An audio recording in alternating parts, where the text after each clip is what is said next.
You've built a decent life, maybe even a great one, and still, many nights, it doesn't feel like enough.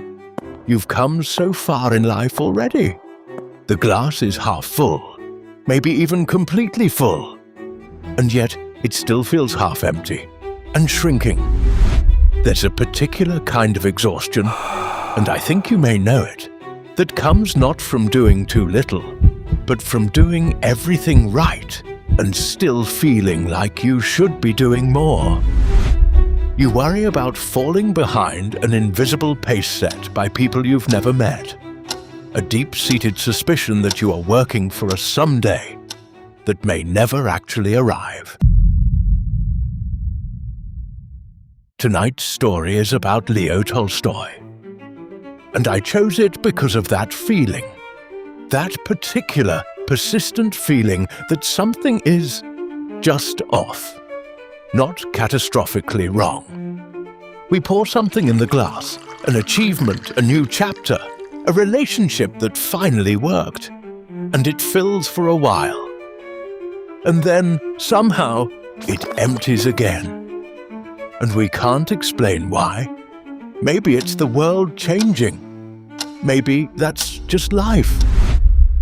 But some part of us wonders whether something is simply wrong within ourselves. That feeling has a name. It has a history. And it was most honestly documented by a man who had poured more into his glass than any human being who has ever lived. He was, by every available measure, one of the most celebrated writers who had ever lived. The most famous man in Russia. Quite possibly the most famous man alive in his time. He had the estate, the family, the masterpieces, the fame that traveled across oceans and found him whether he wanted it or not. Before we begin tonight, I want to make you 3 promises. First, you will understand why the glass feels half empty. An understanding that changes something deep inside when you wake up tomorrow. Second, you will spend this evening with a man who knew the answer, fully. And yet, who spent 30 years failing to live it. And I want you to understand something about that. It doesn't disqualify him as a teacher. It makes him the most honest one you will ever find. This is the story of the wide gap between knowing and living.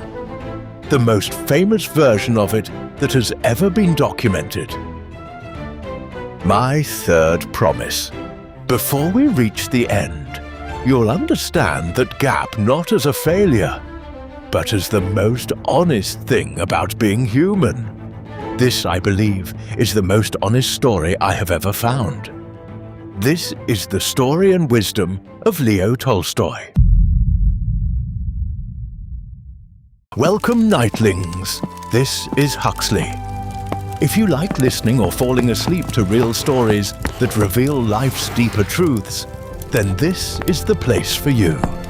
Consider subscribing and let the next story find you when you need it most. Tonight's Tolstoy episode was suggested by Heather. I want to thank you. I had never heard of Tolstoy's story, and I was shocked at how rich it is. I enjoyed putting this together, and I believe you will enjoy it too. If any of you have a person or story you'd like to suggest, drop it in the comments if you'd like to see their story and wisdom turned into an episode. That's what this channel is for, to share life wisdom with each other. Now take a moment to draw the world's curtains closed. Silence the buzz of your notifications and set your phone aside, letting its blue light fade into shadows. Adjust your weight until your body feels fully supported, allowing your shoulders to drop, and your breath to find its own quiet, effortless rhythm. You have done enough for today. Now, let's begin. October 28th, 1910.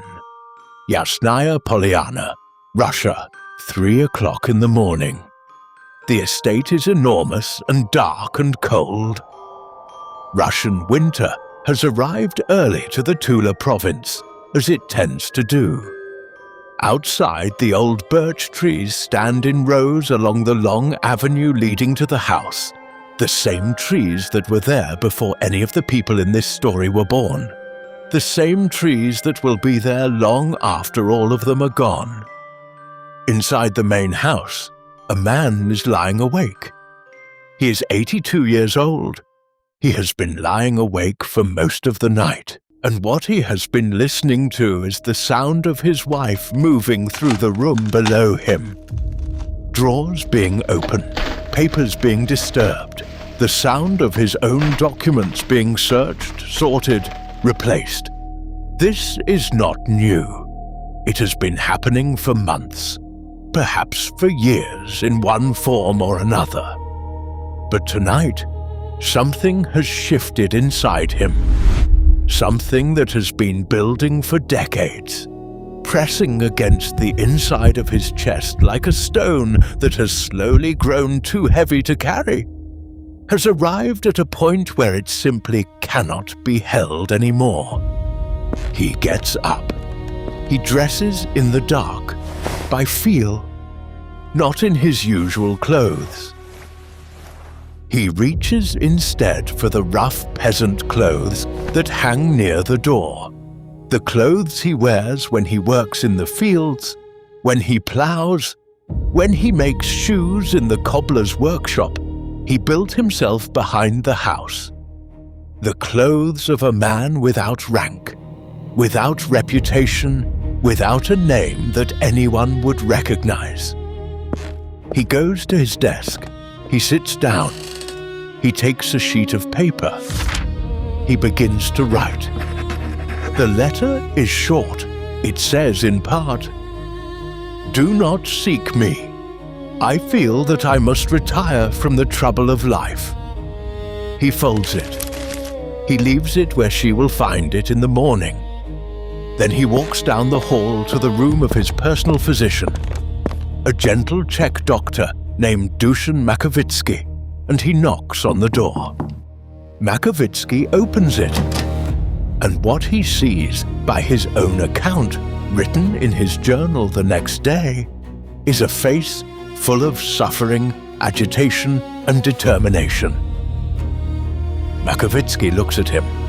He asks, "Are we going to Kokoti, to the son-in-law's estate in the south?" Tolstoy says he doesn't know yet, but they are going. Makovitsky dresses quickly. They make their way through the house in the dark, through the wide halls, past the portraits and the bookshelves and the furniture of a life built over 50 years. They slip out through a side door into the Russian night. The air is very cold. The trees are very still. They walk to the small station at Shekino, about a mile from the estate. They wait on the platform. When the train comes, Tolstoy chooses a third-class carriage, the kind ordinary people ride, wooden benches and no windows that close properly. He settles onto the bench. He looks around at the other passengers, ordinary people who do not know who he is, who do not recognize the most famous face in Russia. He says something to Makovitsky quietly. He says, "How nice and free." He was 82 years old. He had left behind the grandest estate in the Tula province, a house full of children and grandchildren, a library of more than 23,000 books, a lifetime of reputation, and a marriage of nearly 50 years. He had walked out of his own life at 3 o'clock in the morning. And the question, the one that will take us the better part of this evening to answer, is simply this: why? Not in the clinical sense, but in the real sense, the human sense. The sense that matters when you lie awake at 3 in the morning with something pressing against your own chest that you cannot name. Why does a man who has everything walk away from everything? But to understand why this man walked out of his own life at 82 years old, we have to understand his life and what it cost him. So let's go back. If these stories speak to you, if you find comfort in the lessons found in the quiet corners of history, tap the follow button to join our circle of dreamers, and let the next story find you when you need it most. Lev Nikolaevich Tolstoy was born on September the 9th, 1828, at the family estate of Yasnaya Polyana in the Tula province of Russia.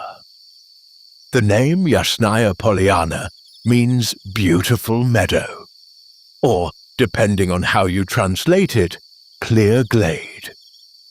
It was a world unto itself, a vast working estate of 1,600 hectares with dense forests and ponds and orchards, and 350 peasants who lived and worked there. The Tolstoy family had owned it for generations. It was the only home Leo would ever truly love, the place he spent his life trying to leave and always coming back to. He was the fourth of 5 children. His mother, Princess Maria Volkonskaya, died before Leo turned 2. He had almost no memory of her. What he had instead for the rest of his life was an idea of her, carefully maintained and continually revised, an imagined mother assembled from fragments. A painting, a story told by a servant, a quality of light in a room she used to sit in. He wrote about her, or about the idea of her, in nearly everything he ever published. She was his most lasting literary subject, and he never met her.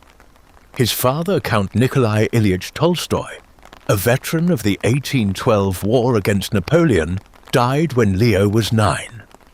Then his grandmother died 11 months after that. Then his guardian aunt Alexandra died in 1841. By the time Leo Tolstoy was 13 years old, he had been orphaned 4 times. Now, I want you to sit with that for a moment, because I think it matters more than it might seem. He wasn't an orphan in the dramatic sense, not a child in the streets. He had a large family, other aunts and uncles, siblings, servants, a beautiful estate. He was a count's son, and the material comforts of that life were real. But the people who were supposed to be permanent, the people who were supposed to hold the shape of his world, had a habit of simply stopping, of being there one day and gone the next, without sufficient explanation. The figure who stood above all others in Leo's childhood was not a parent, but a cousin, a woman who lived at Yasnaya Polyana, Tatiana Alexandrovna Yergolskaya, whom he called Aunt Toinette. She was the warmth in the house, the constant. Some of the most tender letters Tolstoy ever wrote, across a very long life of writing, were written to her. His early education was conducted at home by French and German tutors, which was standard for the Russian nobility of his era. His first deep literary love was French literature. He read Sterne, he read Dickens, he read Rousseau, and he kept a medallion of Rousseau around his neck, instead of the orthodox cross that was expected of him, which tells you almost everything you need to know about his relationship with convention. And then there was the self-consciousness. Every account of the young Tolstoy mentions it. He was described by those who knew him as tender and affection-seeking, and unusually self-aware, with a particular, almost painful habit of watching himself from the outside, of observing his own emotions as they happened, narrating them, cataloguing them. Other children lived. Leo Tolstoy documented. At first, this seems like a small thing, a quirk. The particular inner life of a sensitive boy who had lost too many people and was trying to make sense of a world that kept changing without asking his permission.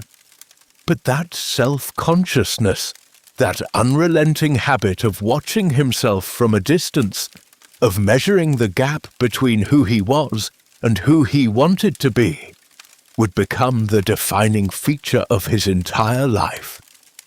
It would make him one of the greatest psychological writers who ever lived. It would fill 12 volumes of diaries. And it would make him, at his very best and his very worst, constitutionally incapable of looking away from his own contradictions.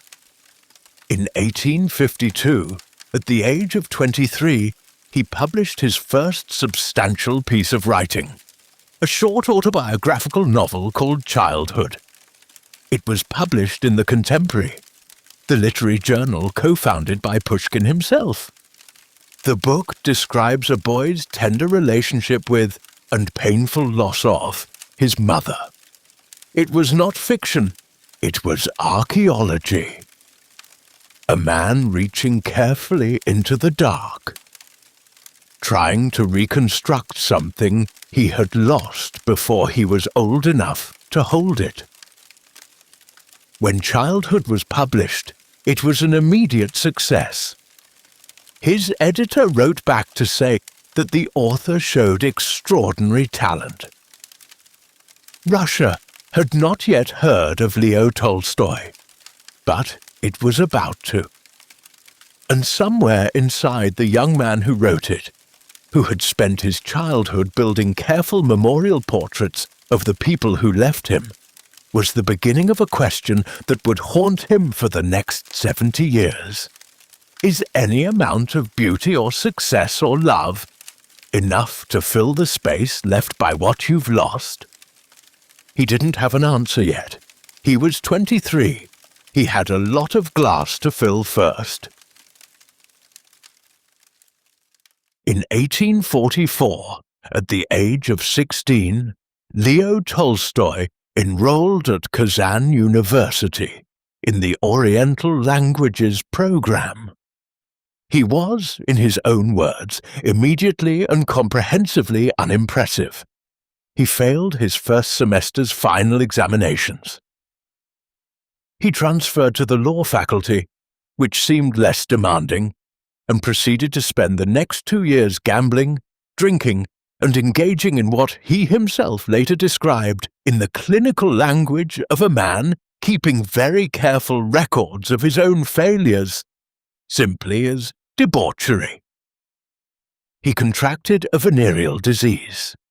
He accumulated crushing gambling debts, the kind that required borrowing money he had no immediate means to repay. He spent a great deal of time in what we might now call a state of enthusiastic self-destruction, and then a great deal more time writing about it in his diary, with the detached fascination of a naturalist documenting a particularly interesting specimen. The diary, incidentally, was something he had been keeping since around this time. He would continue keeping it for the rest of his life. Eventually, it would fill 12 volumes, each several hundred pages long, and it would become one of the most extraordinary psychological documents in the history of Russian literature. At this point in his life, it was mostly a record of debts and failures and grand resolutions that he would immediately fail to keep. But the most devastating detail, the one I keep coming back to, is this. At some point during his time at Kazan, Tolstoy gambled away the main house at Yasnaya Polyana, the house he had been born in. He lost it at cards. And not in the abstract way that sometimes happens with estates, where the debts pile up and the lawyers get involved and the whole thing proceeds with a certain grim dignity. He gambled it away, lost it outright, and then watched as the house was dismantled, brick by brick, carted away.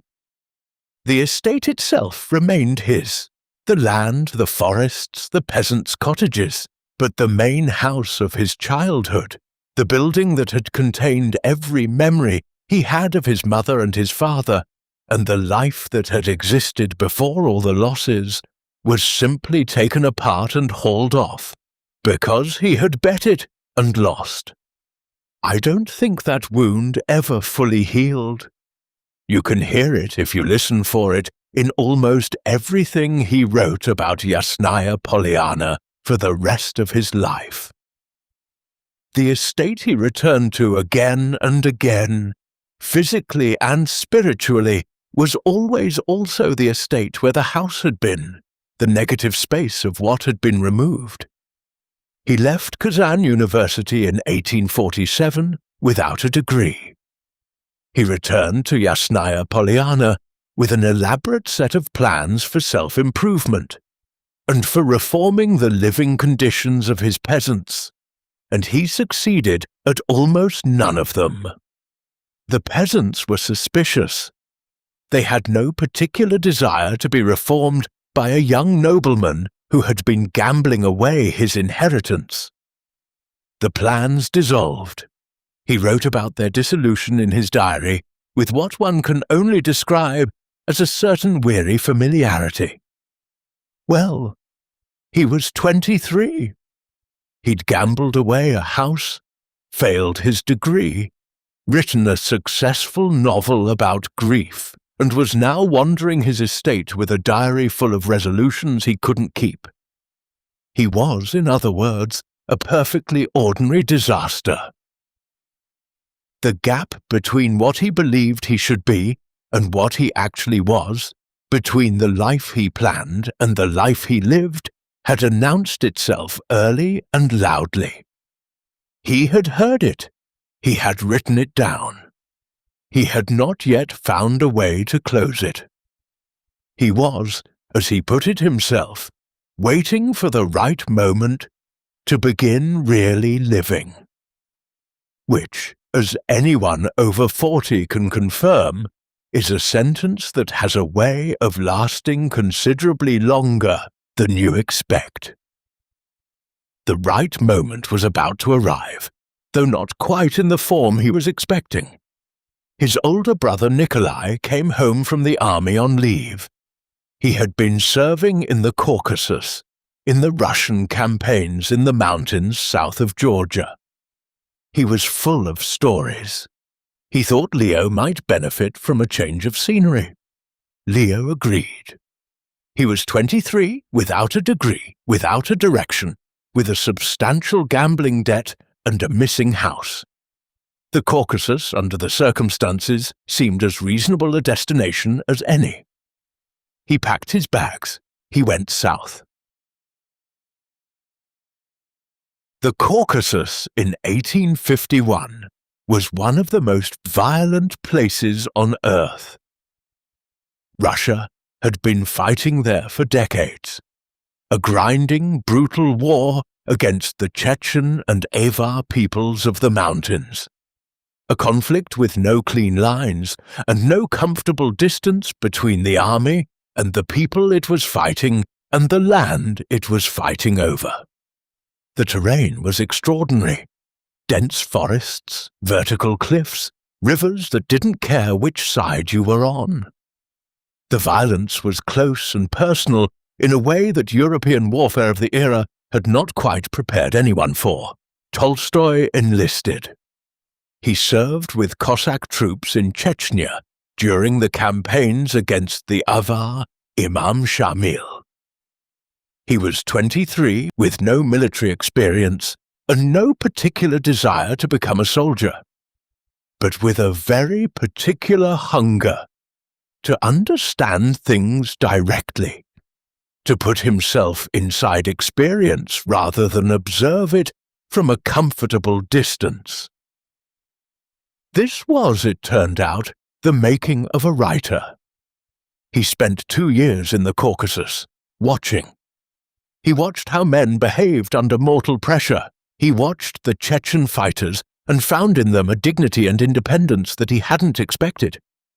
He watched the Russian soldiers, the ordinary ones, the ones who weren't officers, and found in them a quality of endurance that the official military narratives didn't quite capture. He started writing down what he saw, not in the language of dispatches or official reports, but in the language of someone trying to tell the truth about what was actually in front of him. In 1853, he was commissioned as an officer, and then in 1854, the war moved. Russia was now at war with Turkey, France and England simultaneously, in a conflict that had moved to the Crimean Peninsula on the Black Sea. The garrison at Sevastopol, a vital seaport, was under siege. Tolstoy transferred to the Crimean front. He was 26 years old when he took his position as an artillery officer in the besieged city. The siege lasted 11 months. It was conducted under conditions of more or less continuous bombardment. The Russian garrison was outnumbered and outgunned and knew it. Men died with regularity, in ways that were not clean or heroic or particularly meaningful. The official communications from the front, which were being published and read avidly throughout Russia, described battles and courage and strategic brilliance. The reality on the ground was considerably messier. Tolstoy wrote about the messy reality. Between the bombardments, in whatever quiet hours existed, he wrote 3 short stories. He sent them, section by section, to The Contemporary, the literary journal that had published Childhood 3 years earlier. The stories became the Sevastopol sketches, published in 1855 and 1856. And they offered Russian readers something that Russian literature had not previously given them: the war from the inside. Not from the general's perspective, not from the perspective of official valor, from the ground, from the soldiers who were cold and frightened and doing their best in circumstances that no one had fully prepared them for. The sketches were an immediate sensation. Tsar Alexander II had the first one translated into French and distributed at court.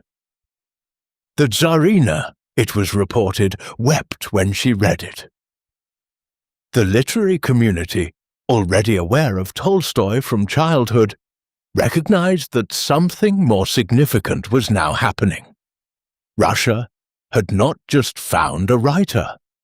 It had found a writer capable of looking directly at the ugliest truths of Russian life and making that ugliness beautiful. Tolstoy was decorated for bravery. He left the army in 1856 after Russia's defeat as a literary figure of genuine reputation. But here is what I want you to understand about what the wars gave him, because it matters for everything that follows. The violence complicated something that had previously been simple. He had gone to the Caucasus and to Crimea in part because he was a young man looking for direction, for a place to put his enormous restless energy. What he found instead was death. Up close and repetitive, and stripped of the romantic language that normally surrounds it. He saw men killed, not dramatically, not gloriously, but plainly, uselessly, with the matter-of-fact suddenness that real violence always has. And he found, in that plainness, something that shocked him. Not the awfulness of death, which he had expected, but the extraordinary quality of ordinary men facing it. The private soldiers, the ones who had no particular ideology and no great ambitions and no legacy to protect. They died badly, most of them, but they also lived with a kind of groundedness, a kind of quiet authenticity that the educated officers and the literary circles back in Moscow and St. Petersburg seemed to lack entirely. He filed this observation away. He wouldn't fully understand what it meant for another 20 years, but it was there, planted deep, waiting. He went home from the war a celebrated author.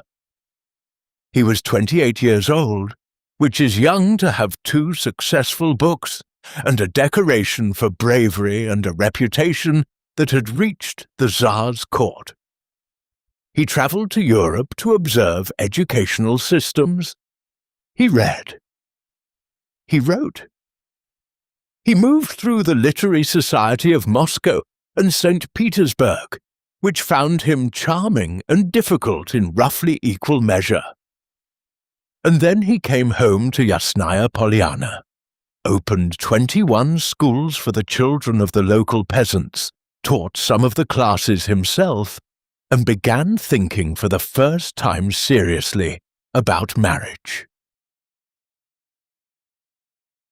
Her name was Sophia Andreevna Bears. She was 18 years old when Leo Tolstoy married her in September 1862. He was 34. The age difference was significant, but not unusual for the era or the social class. What was unusual was what happened the night before the wedding. Tolstoy gave her his diaries to read. Not selected excerpts, not edited highlights, the diaries, everything. The gambling debts, the debauchery at Kazan, the venereal disease, his sexual history with the female servants at Yasnaya Polyana, in some cases documented with more precision than anyone would have preferred. The woman who lived on the estate, a peasant woman named Aksinya, who had borne him a child who was still there at Yasnaya Polyana, who remained there throughout their marriage. He had promised himself, in the way that Tolstoy always promised himself things, with total seriousness and very little certainty of success, that he would be completely honest with the woman he loved, that he would begin their life together with full transparency, that she would know exactly who he was. Sophia was 18 years old. She read the diaries the night before her wedding. She wrote later in her own diary, in words that anyone who has ever been on the receiving end of someone else's radical honesty will recognize. The whole of my husband's past is so ghastly that I don't think I shall ever be able to accept it. She accepted it. She stayed. She walked down the aisle the next day. And I've thought about this moment a great deal, because it contains something important. Was this love? Was this cruelty? Was Tolstoy being brave? Or was he being thoughtless? Was he offering her the gift of the real man? Or was he burdening her with knowledge she hadn't asked for and would never be able to unlearn? I think the honest answer is that it was all of those things at once. He loved her, genuinely and deeply. He also needed to be known completely, needed it in a way that sometimes overrode his capacity to consider what that need might cost the other person. And she loved him enough to stay, which was a choice she made with her eyes open, knowing everything. That makes it one of the most genuinely remarkable acts of love I've come across in researching this story. And also, I think, the beginning of something neither of them fully understood yet. The beginning of a marriage that would be, at its very best, a genuine and profound partnership. And at its very worst, mutual incomprehension expressed at very high volume for 48 years. They moved to Yasnaya Polyana and began their life together. That same year, 1861, had been the year of the emancipation of the serfs, a seismic event in Russian history. The legal end of a system that had kept millions of people bound to the land for generations. Tolstoy, who had already been running schools for the peasant children of the region, was unusual among his class in taking the emancipation seriously, in actually thinking about what it meant for the people who now, technically, had freedom but had no education and no resources and no idea where to begin. He opened more schools. He taught classes himself. His neighbors were alarmed by this, in the specific way that people in positions of inherited privilege tend to be alarmed when someone starts giving the lower classes ideas. His brother aristocrats thought he was eccentric at best, dangerous at worst. He was neither particularly. He was just a man who had watched ordinary people endure extraordinary things and had come to believe that they deserved better than they were being given.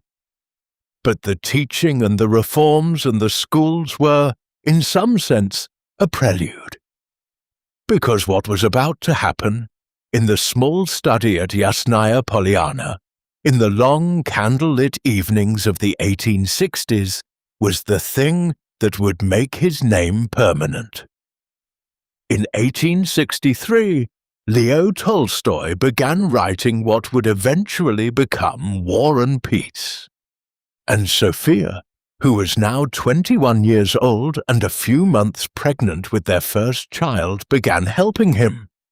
The help started small, copying sections of the manuscript, checking his spelling, which was famously inconsistent, transcribing the passages he had written so illegibly that even he couldn't read them the next morning. His handwriting, by all accounts, was extraordinary in its awfulness. He wrote in a kind of compressed scrawl with abbreviations and symbols that only he fully understood and sometimes didn't understand fully himself. Sophia, it turned out, could read it. This fact, which seems minor, was not minor. It was the beginning of something much larger. They had a routine. Tolstoy would write during the day. In the evening, Sophia would take what he had written and transcribe it cleanly, working through dinner and after the children were asleep, by candlelight, often with a magnifying glass to decipher his marginalia. Then Tolstoy would read what she had transcribed, revise it, sometimes extensively, sometimes almost completely, and she would transcribe it again. This went on for 6 years.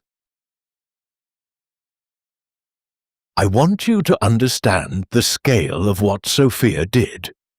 War and Peace, in its final form, is approximately 580,000 words long. That's roughly the length of 5 average novels. It has more than 500 named characters. It spans 15 years of Russian history, from 1805 to 1820, and its major plot lines involve the Napoleon campaigns, the social life of Moscow and St. Petersburg, and the intimate inner lives of perhaps a dozen primary characters, each of whom Tolstoy traces with the attention and precision of a scientist who also happens to be one of the most gifted psychologists who ever lived. Tolstoy wrote 15 beginnings before he found the right one. He revised individual sections as many as 30 times. The novel changed shape significantly between its first serialized installments in 1865 and its final publication in book form in 1869. And some of those changes were major structural revisions that required going back to the beginning and reconsidering everything. Sophia copied the complete manuscript 7 times, not 7 times for a section, not 7 times for the first 100 pages. The complete manuscript, in longhand, by candlelight, after the children were asleep, and she was pregnant for most of this period. 16 pregnancies across the span of their marriage, 13 children, 8 of whom survived to adulthood. She was managing the household, managing the finances, managing the estate, managing the children, managing the relationship between her husband and his various relatives and correspondents and occasional enemies. And in her spare time, she was copying several 100,000 words of Russian prose with a magnifying glass. Now, I want to be honest with you about something. The history of art and literature is full of this particular kind of story. The brilliant, difficult man and the woman whose intelligence and labor made his work possible, who received perhaps a fraction of the credit. I'm not going to tell you this story is different. It isn't entirely. Sophia's extraordinary contribution to War and Peace has been acknowledged by scholars, but is not remotely as famous as the novel itself, which is how these things tend to go. What I will say is this: Tolstoy knew. He knew what she was doing, and he understood the quality of it. In his later years, he wrote about the early years of their marriage with a tenderness and a gratitude that was genuine. The love was real. The partnership was real. The failure to fully account for what the partnership cost her, that was also real. The novel was serialized in the literary journal Russian Messenger beginning in 1865, under the working title The Year 1805. The serialization continued until 1867, at which point Tolstoy withdrew it from the journal to revise and publish it complete in book form. The complete War and Peace appeared in 1869. It sold out almost immediately. The critical reception was extraordinary. Tolstoy himself famously refused to call it a novel. He said it was not a novel, not a poem, not a historical chronicle. He spent some time in the published edition trying to explain what it was, and the explanation was characteristically dense and somewhat unsatisfying. The book, whatever it was its own thing. It didn't need a category. The world called it a masterpiece. Critics compared it to everything they had ever considered great. Kings read it. Statesmen read it. A generation of Russians grew up with its characters as familiar as members of their own families. By any available measure, Leo Tolstoy had poured more into the glass than most human beings are ever given the opportunity to pour. And yet, at the same time as War and Peace was being celebrated around the world, he was already unhappy. Not dramatically unhappy, not suicidally unhappy, not yet, but restless, unsatisfied, haunted by the gap between the enormous human drama he had just captured in 580,000 words and the considerably smaller, considerably more embarrassing drama of his own interior life. He started Anna Karenina in 1873, another masterpiece, another 5 years of his life and Sophia's labor, another extraordinary artistic achievement. And by the time he finished it, he was in crisis. The glass had been as full as it was ever going to be, and it still, somehow, felt half empty. he was about to find out why. It's worth pausing here, at the peak of Tolstoy's achievement, because the arc of his life makes a strange kind of sense. Only if you understand what he was experiencing at this exact moment. He was, by all available evidence, a man who had everything. The estate was thriving. The children were healthy. The novels were celebrated around the world. The money was real. The reputation was extraordinary. Heads of state had his books on their shelves. The most serious writers and thinkers in Europe read him with reverence. And he was not happy. Not in the way he needed to be. Not in the deep, foundational way. He was productive. He was engaged. He was present with his family in the intermittent, distracted way that men of enormous creative energy tend to be present, which is to say, sometimes brilliantly and sometimes not at all. But the restlessness was there.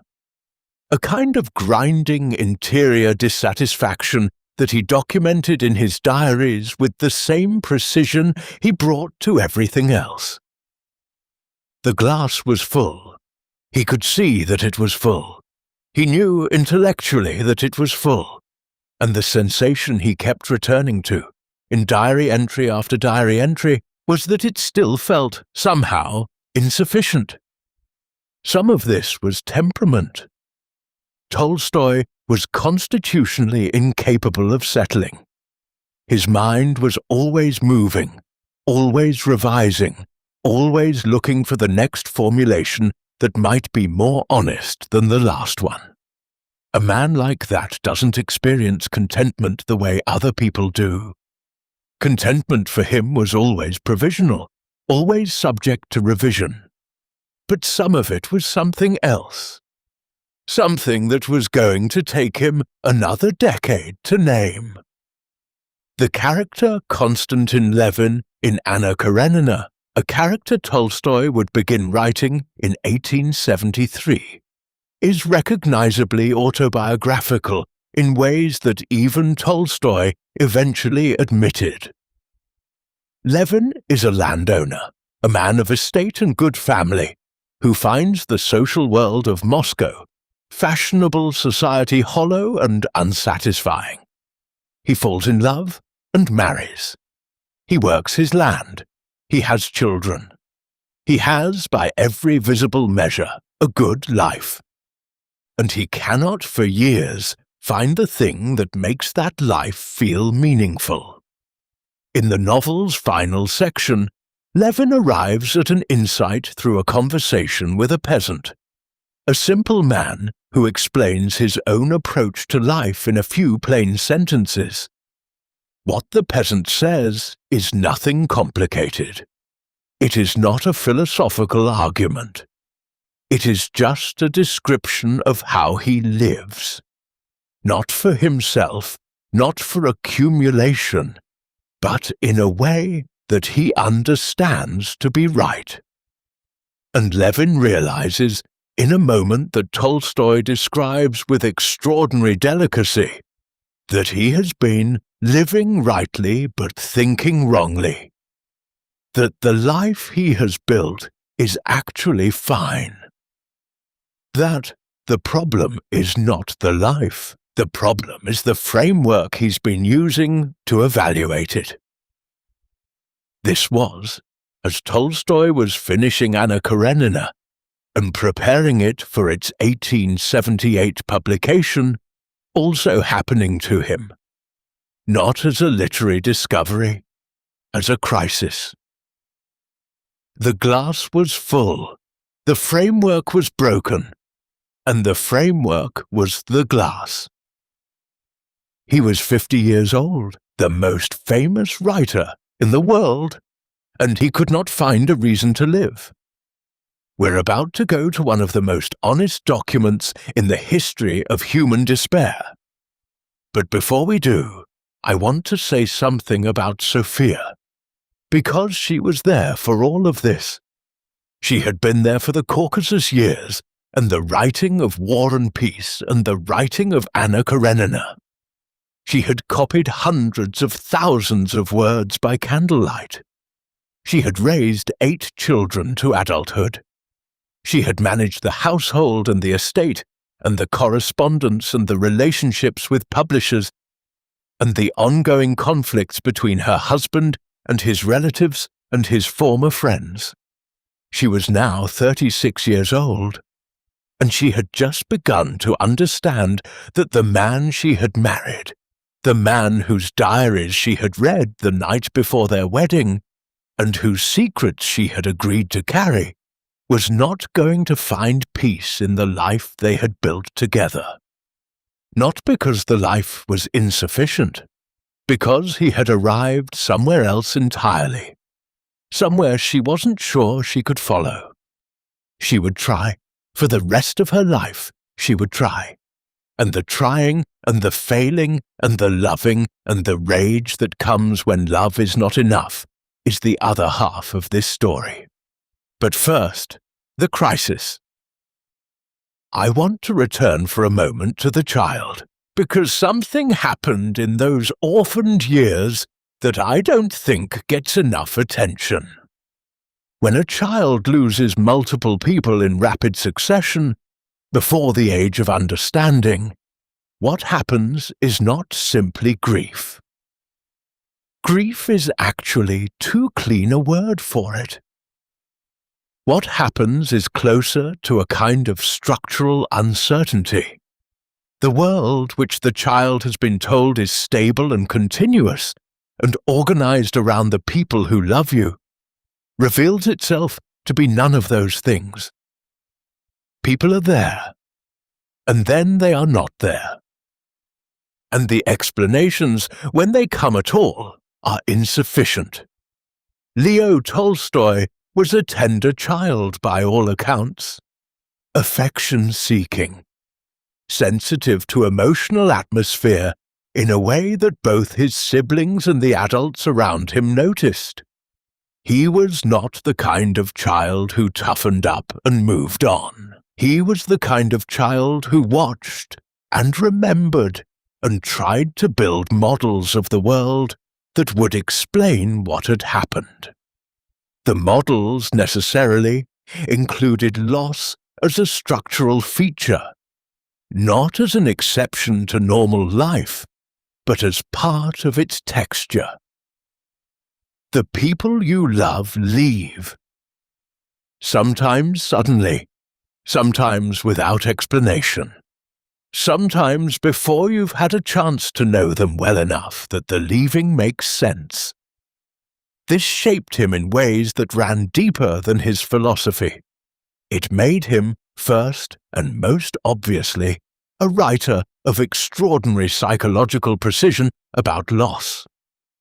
The scene in childhood where the young narrator watches his mother die is one of the most devastating things in Russian literature, and it was written by a man who had no memory of his actual mother's death. He was constructing something he had lost before he could experience it. It also made him, I think, someone who spent his entire life trying to build something permanent enough to resist the loss. Which is, of course, impossible. But which explains both the ambition, the 580,000-word novels, the 23,000 books, the philosophy that was going to change how people lived, and the restlessness, the constant feeling that whatever he had built wasn't quite enough yet, didn't quite fill the particular empty space that had been opened before he was old enough to name it.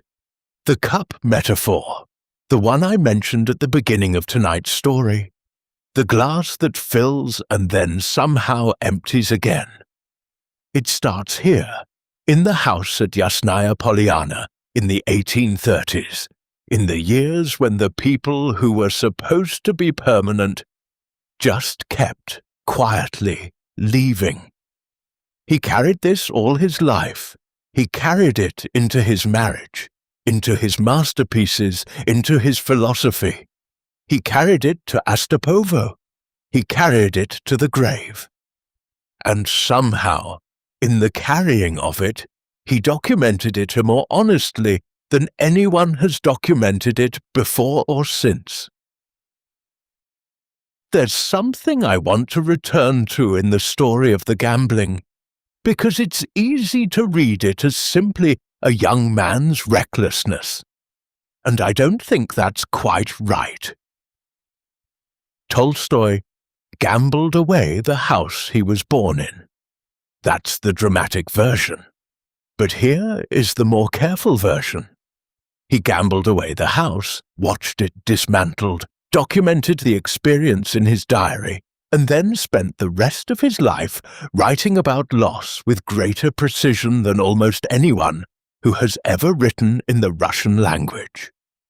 I am not suggesting that losing the house was secretly good for him. I don't think that's true. And I don't think he thought it was true. He mourned it. He was still referring to it obliquely, in letters and diary entries decades later, the way you refer to something that has scarred the landscape even after the wound has healed. But what I am suggesting is that the gambling, the debauchery, the failed university years, all of it was not separate from the writer he became. It was the material, not in the obvious sense that he wrote about gambling and dissipation, though he did, but in the deeper sense that he spent his 20s establishing, definitively and expensively, that he was someone who knew what the right thing was and consistently failed to do it. He knew gambling was ruinous. He gambled anyway.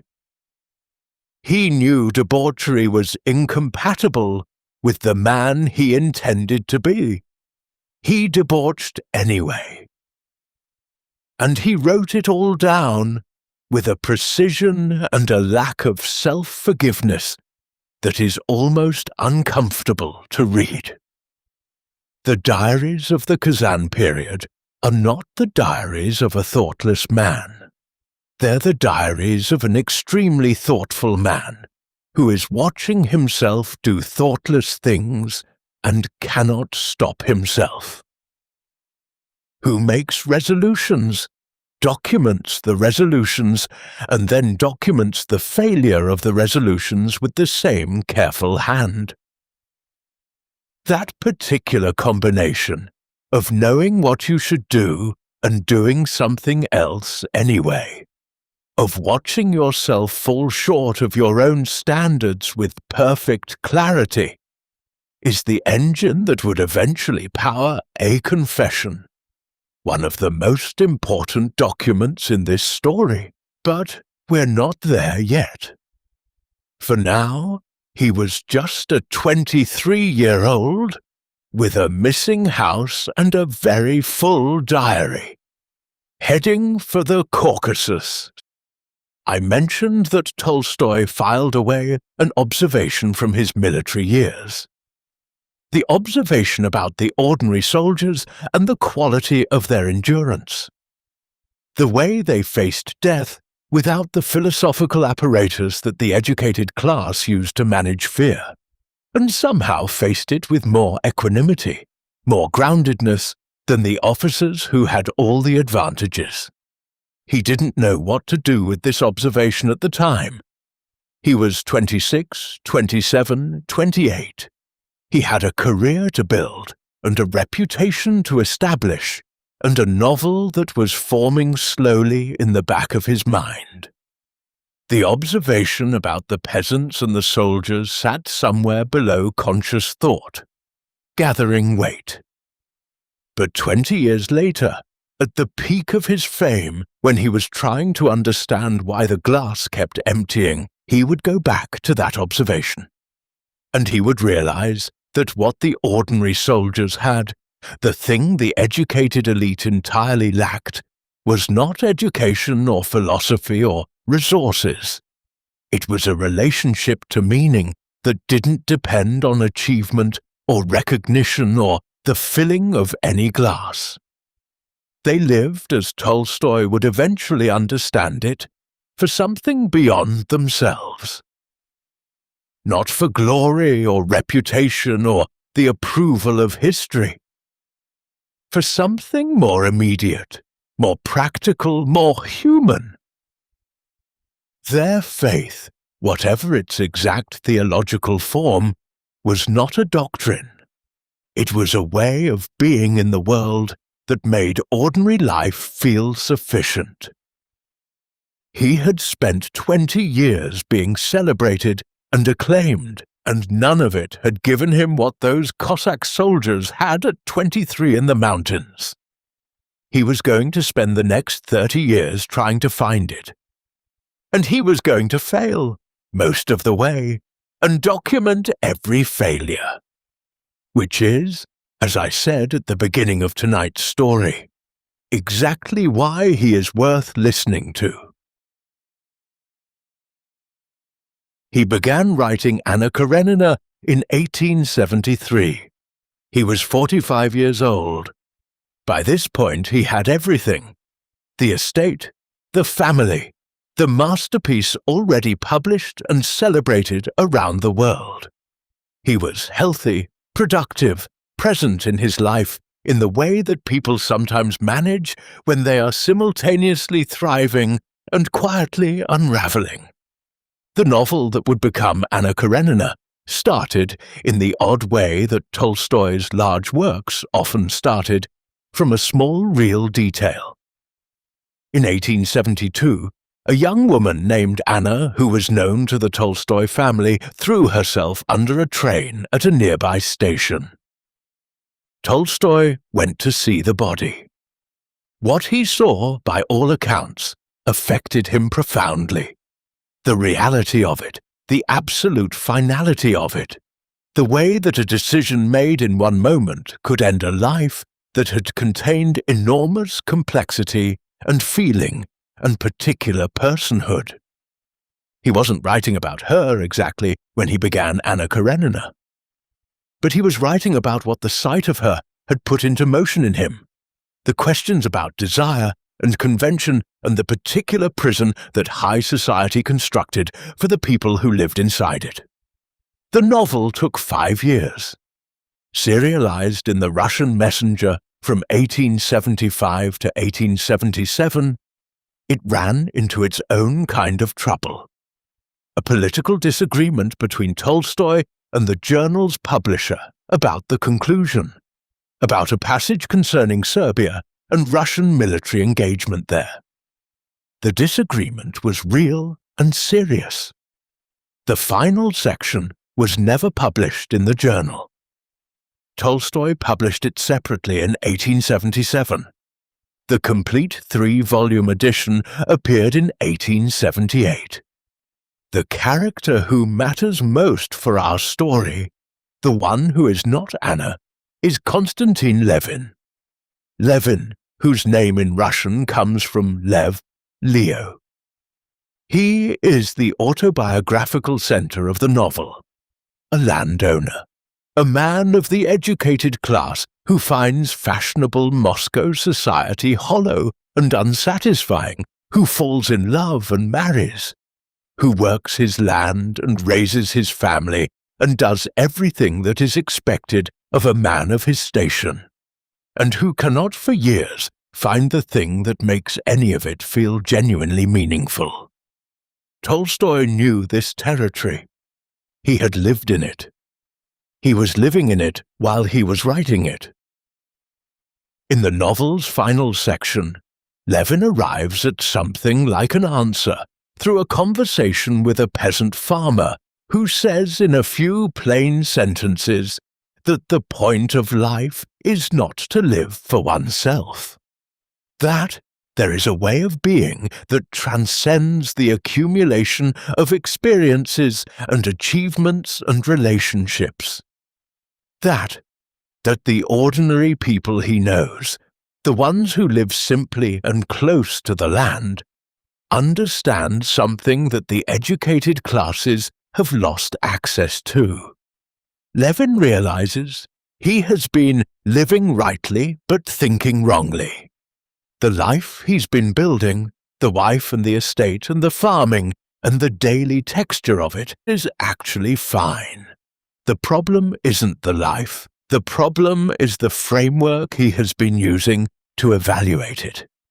A framework that can only ever produce the feeling of insufficiency because it is built around accumulation and comparison, and the perpetual gap between what is and what ought to be. Tolstoy, writing this, understood that he was also writing about himself. But understanding it on paper and dissolving it in your own life are, as we have established, two completely different things.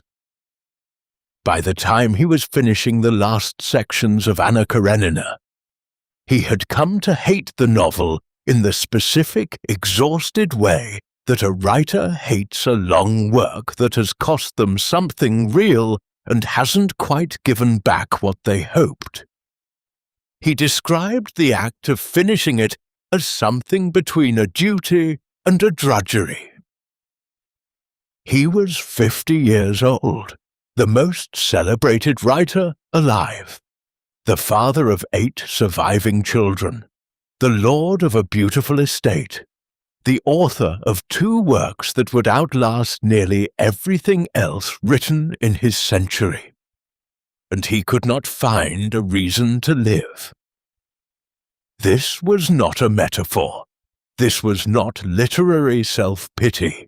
This was the actual, clinical, pressing fact of his existence in the years between roughly 1879 and 1882.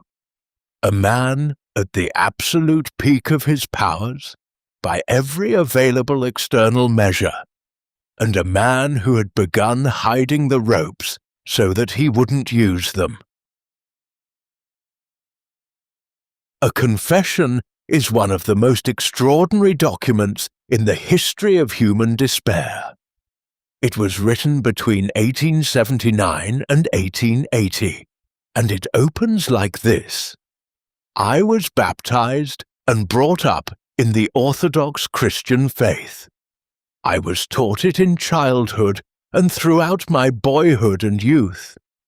But when I abandoned the second course of the university at the age of 18, I no longer believed any of the things I had been taught. That's the opening. Clear, simple, retrospective. A man taking inventory. He goes on to describe his life across the next 50 pages with the same precision he brought to his fiction. The military years, the celebrated career, the marriage, the family, the success. He describes all of it not with bitterness or resentment, but with a kind of incredulous detachment. Here is what I had. Here is what the world considered exceptional. Here is why none of it was enough. The crisis, as he describes it, was philosophical rather than psychological, or at least he experienced it that way. He had arrived at a conclusion that seemed to him, at the time, logically inescapable. If death is inevitable, and it plainly is, then every human activity is ultimately without meaning. Fame dies, children die, love dies. Everything that makes up a human life will eventually cease, and the universe will proceed without the slightest acknowledgement that it existed. He surveyed 4 possible responses to this conclusion. The first, ignorance. Simply failed to notice the problem. This was available to some people, he observed, but not to him. He had noticed. He couldn't unnotice. The second, hedonism. Distract yourself until death arrives. Eat, drink, pursue pleasure. Stay busy.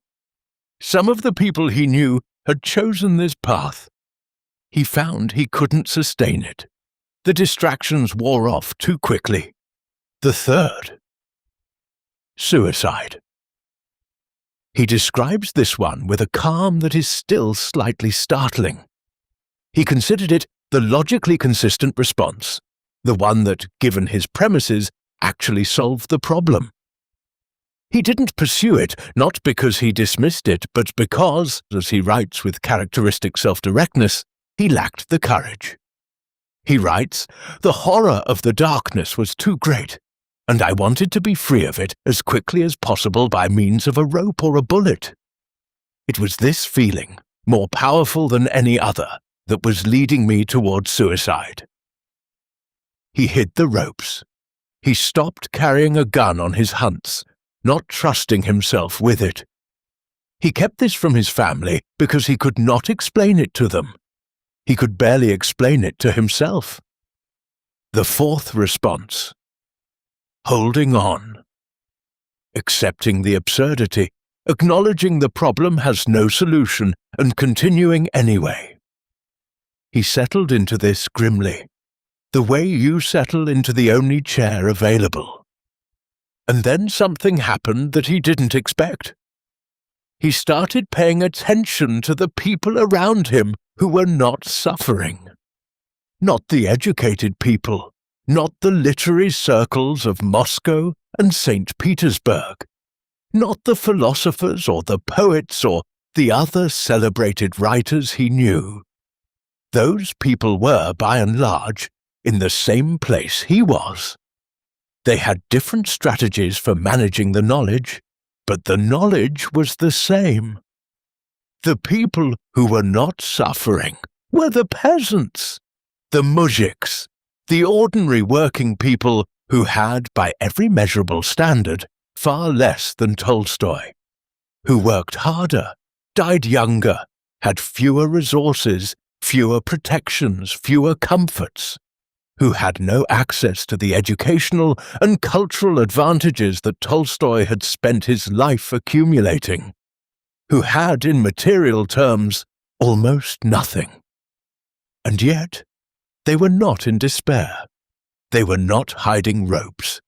They were living their lives, raising their families, working their fields, and doing all of this with a quality of groundedness, of simple practical certainty that the educated elite entirely lacked. Tolstoy started to watch them, really watch them, not with the condescension of a count observing his peasants, with the attention of a man who is drowning and has noticed that other people are somehow swimming. What he saw, slowly, was that they had something he had lost, or perhaps never had. A relationship to life that wasn't organized around the question of whether life was worth it. They didn't ask whether life was meaningful. They lived as if it was. And that living, that simple practical engagement with the immediate and the real, was what produced the equanimity he couldn't manufacture through any amount of philosophy.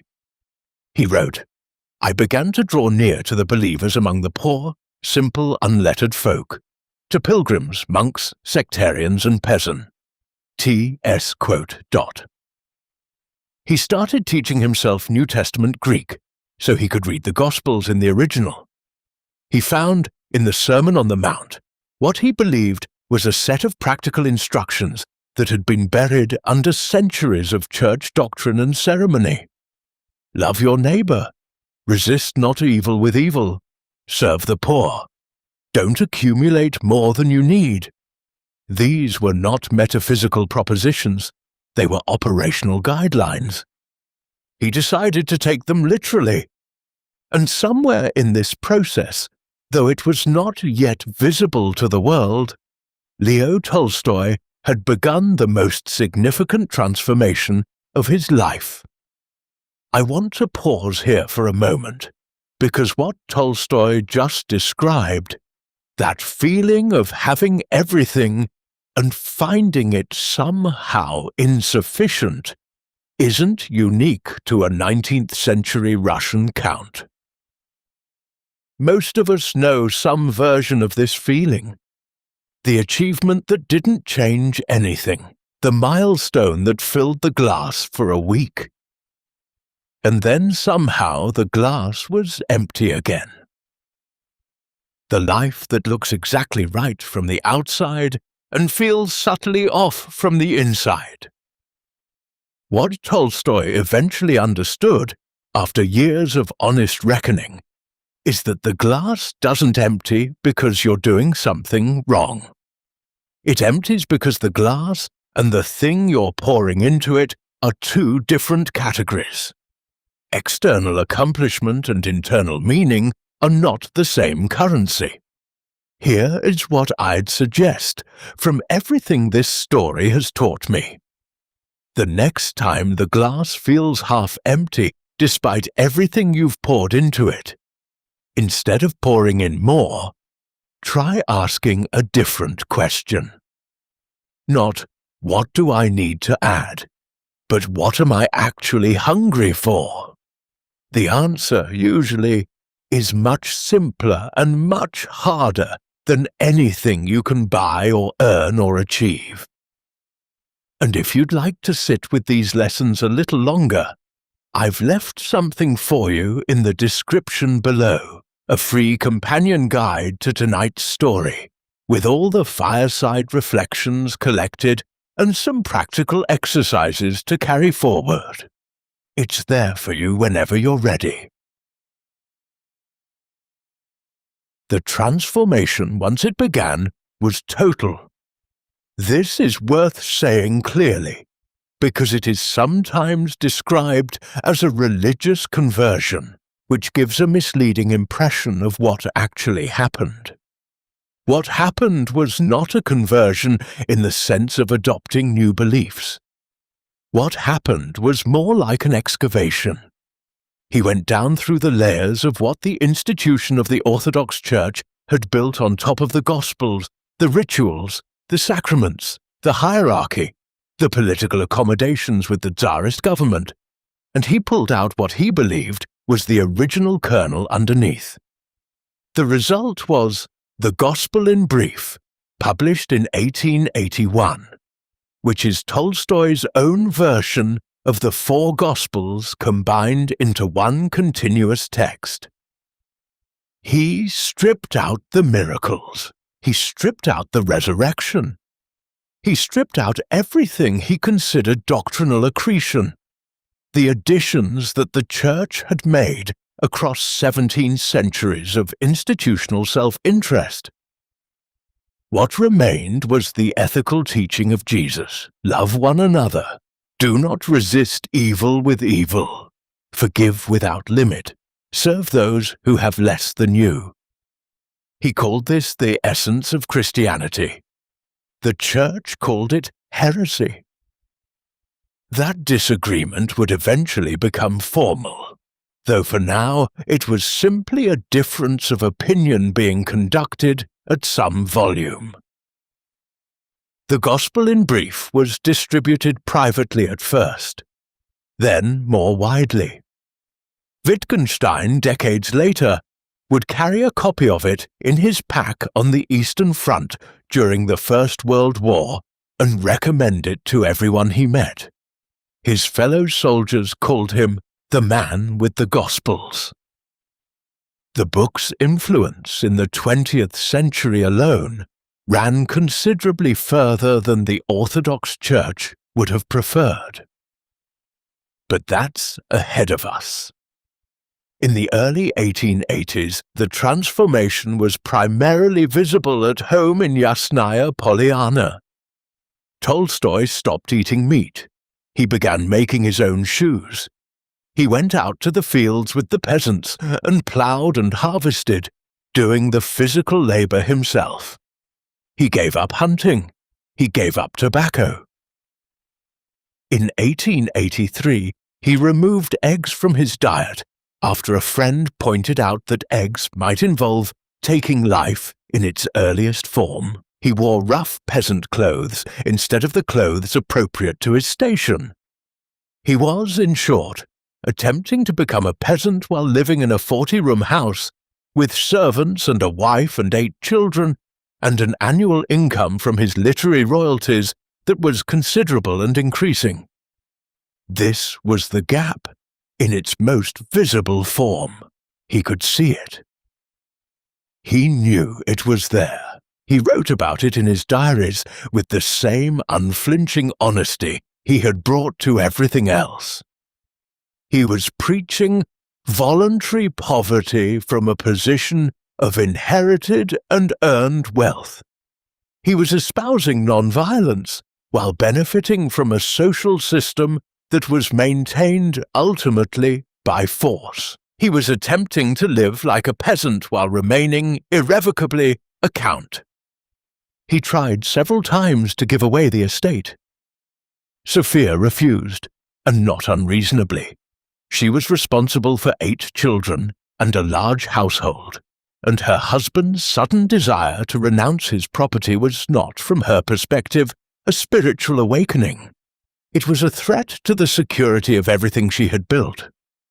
This tension between his philosophy and his reality, between what he believed and how he lived, would occupy the center of his life for the next 30 years. He didn't resolve it. I want to be clear about that, because the story is sometimes told as though he eventually got there, eventually found the way to live what he preached, eventually closed the gap. He didn't. Not entirely, not in any durable way, but he kept trying. He kept writing honestly about his failure to try successfully. And in that honest, persistent, publicly documented failure, he produced something that will outlast almost every successful life you can name. His young daughter Masha was about 10 years old when he began this transformation. She looked at her father, watched what he was attempting, and decided to follow him. Not as a disciple, not in the way that the followers who would soon begin arriving at Yasnaya Polyana would follow, but as a child who recognized in her father's attempt to live more honestly something that she wanted in her own life. She would be with him for the next 20 years. Maria Lvovna Tolstaya, who went by Masha, was born in 1871, the 4th of Tolstoy's surviving children. He wrote of her in his diary when she was still an infant. She will be one of the riddles. She will suffer. She will seek and find nothing. Will always be seeking what is least attainable. This is a strange thing to write about a baby, and yet it turned out to be accurate, which tells you something about the particular quality of the man's attention when it was directed at the people he loved. From her early adolescence, Masha became her father's closest companion among his children. She shared his convictions completely, not because she had been instructed to, but because she had absorbed them and found them genuinely her own. She became a vegetarian. She rejected the aristocratic life that was available to her as the daughter of the most famous man in Russia, a life of social seasons and advantageous marriages and fashionable concerns. Instead, she taught peasant children to read. She delivered babies in the villages around Yasnaya Polyana. When houses burned, she helped re-roof them. She was trained as a nurse. She transcribed her father's work. She managed his correspondence with Chertkov, a task that was increasingly complicated as the years went on. She was, in some essential way, the only person in the household who fully understood what her father was trying to do, not just intellectually, the way scholars would later understand it, but from the inside, from the place where a life is actually built. Tolstoy loved all his children. He was not by any consistent measure a perfect father. Too distracted, too consumed by his work and his philosophizing, too present some days and entirely absent others. But Masha was different. With Masha, there was a quality of recognition. The specific warmth that comes when you find in another person the exact combination of qualities you value most in yourself. She was tender and unconditional and rigorously honest and willing to endure any inconvenience in the service of what she believed was right. She was also physically fragile, which her father had observed from her infancy.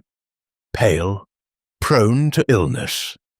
She gave more than she had. She died of pneumonia in November 1906. She was 35 years old. She died in her father's arms, in a room at Yasnaya Polyana, during a winter that had come early. His son Ilya wrote afterward, "It is a curious thing that she vanished out of life with just as little commotion as she had passed through it. Evidently this is the lot of all the pure in heart." Tolstoy did not recover. That is the simplest way to say it. He was 78 years old, and he did not recover in the way that he had recovered, or at least absorbed, the other losses of his life. Something permanent had changed in the house at Yasnaya Polyana, a quality of warmth and possibility that had been particular to her presence, and when she died, it did not come back. He continued to live. He continued to write. The diary went on, as it always had, precise and honest and unflinching.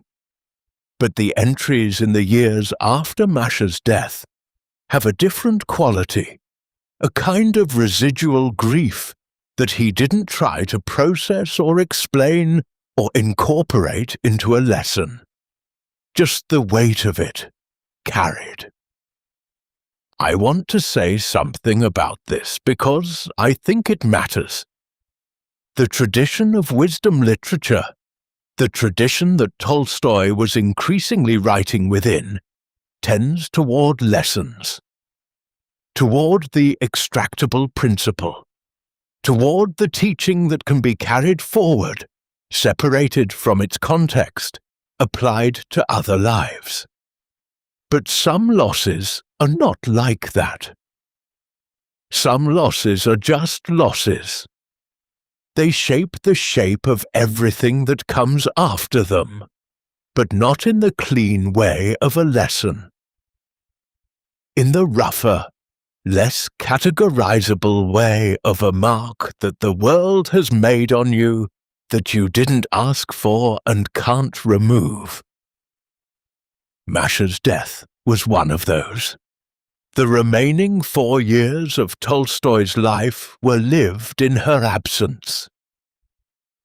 Everything that followed, the diary war with Sophia, the secret will, the midnight flight, all of it happened in a house that was colder than it had been before November 1906. That coldness is part of the story too. It is, I think, one of the genuine ironies of Tolstoy's life that his philosophy attracted followers. Not because the philosophy was wrong, but because followers are, by nature, the opposite of what the philosophy asked for. He preached independence. He preached personal moral responsibility.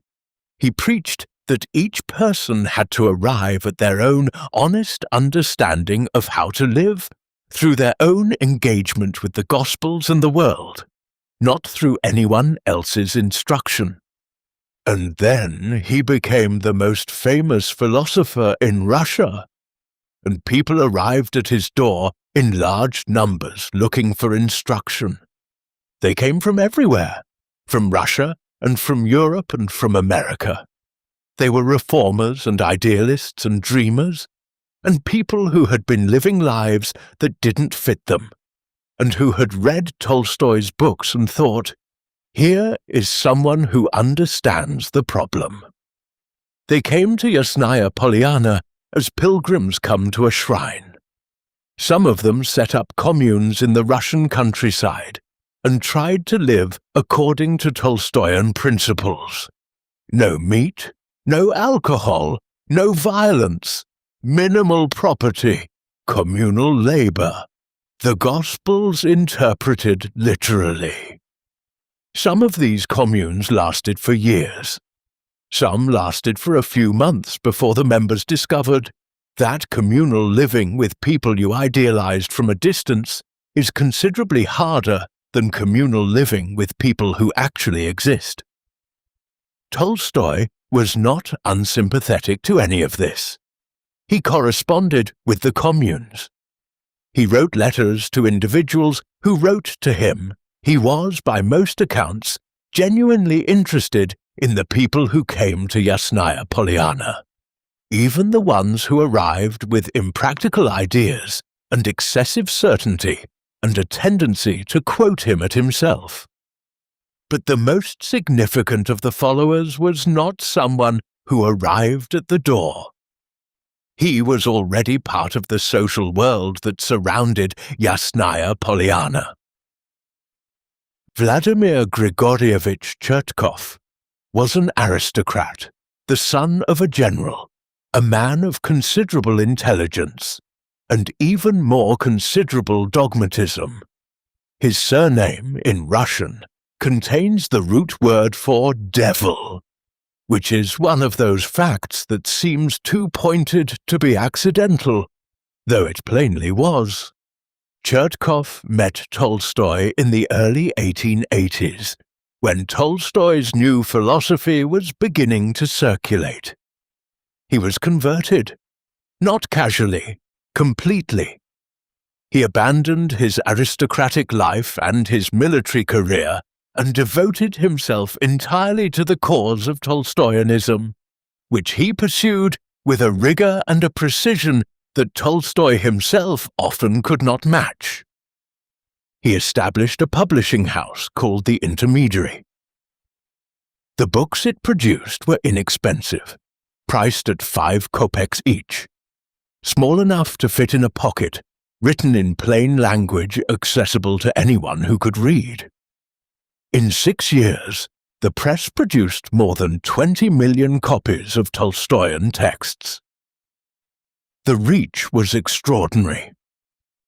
Chertkov was also Tolstoy's editor and, increasingly, the keeper of his literary legacy. He read Tolstoy's manuscripts.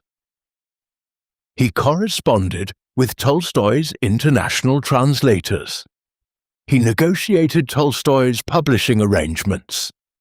And over time, through a combination of devotion and strategy, and the particular single-mindedness of a man who believes entirely in a cause, he positioned himself as the primary custodian of everything Tolstoy had written and would write.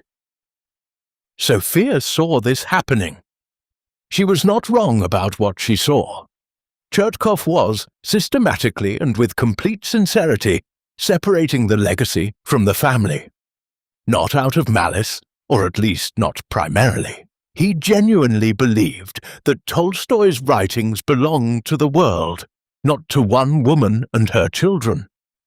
He genuinely believed that Sophia, whose priorities were the family and the estate rather than the movement, was not the right person to control what would be one of the most significant literary legacies in Russian history.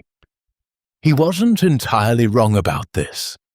And Sophia wasn't entirely wrong about him. The problem, as with most things in this story, was that two people could be entirely reasonable and produce between them something entirely unreasonable. Sophia began to watch, to document, to search, to push back. The atmosphere in the house that had once been a genuine partnership, that had once produced war and peace through shared labor and shared life, was changing. Something was coming. By 1908, the house at Yasnaya Polyana had become something it had never quite been before. A surveillance state of two. Sophia read Leo's papers. Leo knew she read his papers. He kept some of what he wrote hidden from her. in diaries he carried with him, in notes he slipped into his pockets. She searched his study when he was away from the house. She copied his diaries, not to preserve them, but to know what was in them. She watched for Chertkov's influence in everything her husband wrote. At one point during this period, Tolstoy hid a secret diary in one of his boots. He went to retrieve it the next morning and found it missing. He never discovered definitively who had taken it. The image of an 80-year-old man, the most famous writer in the world, hiding his diary in a boot, is not funny. I mean, it is a little funny, the specific absurdity of it.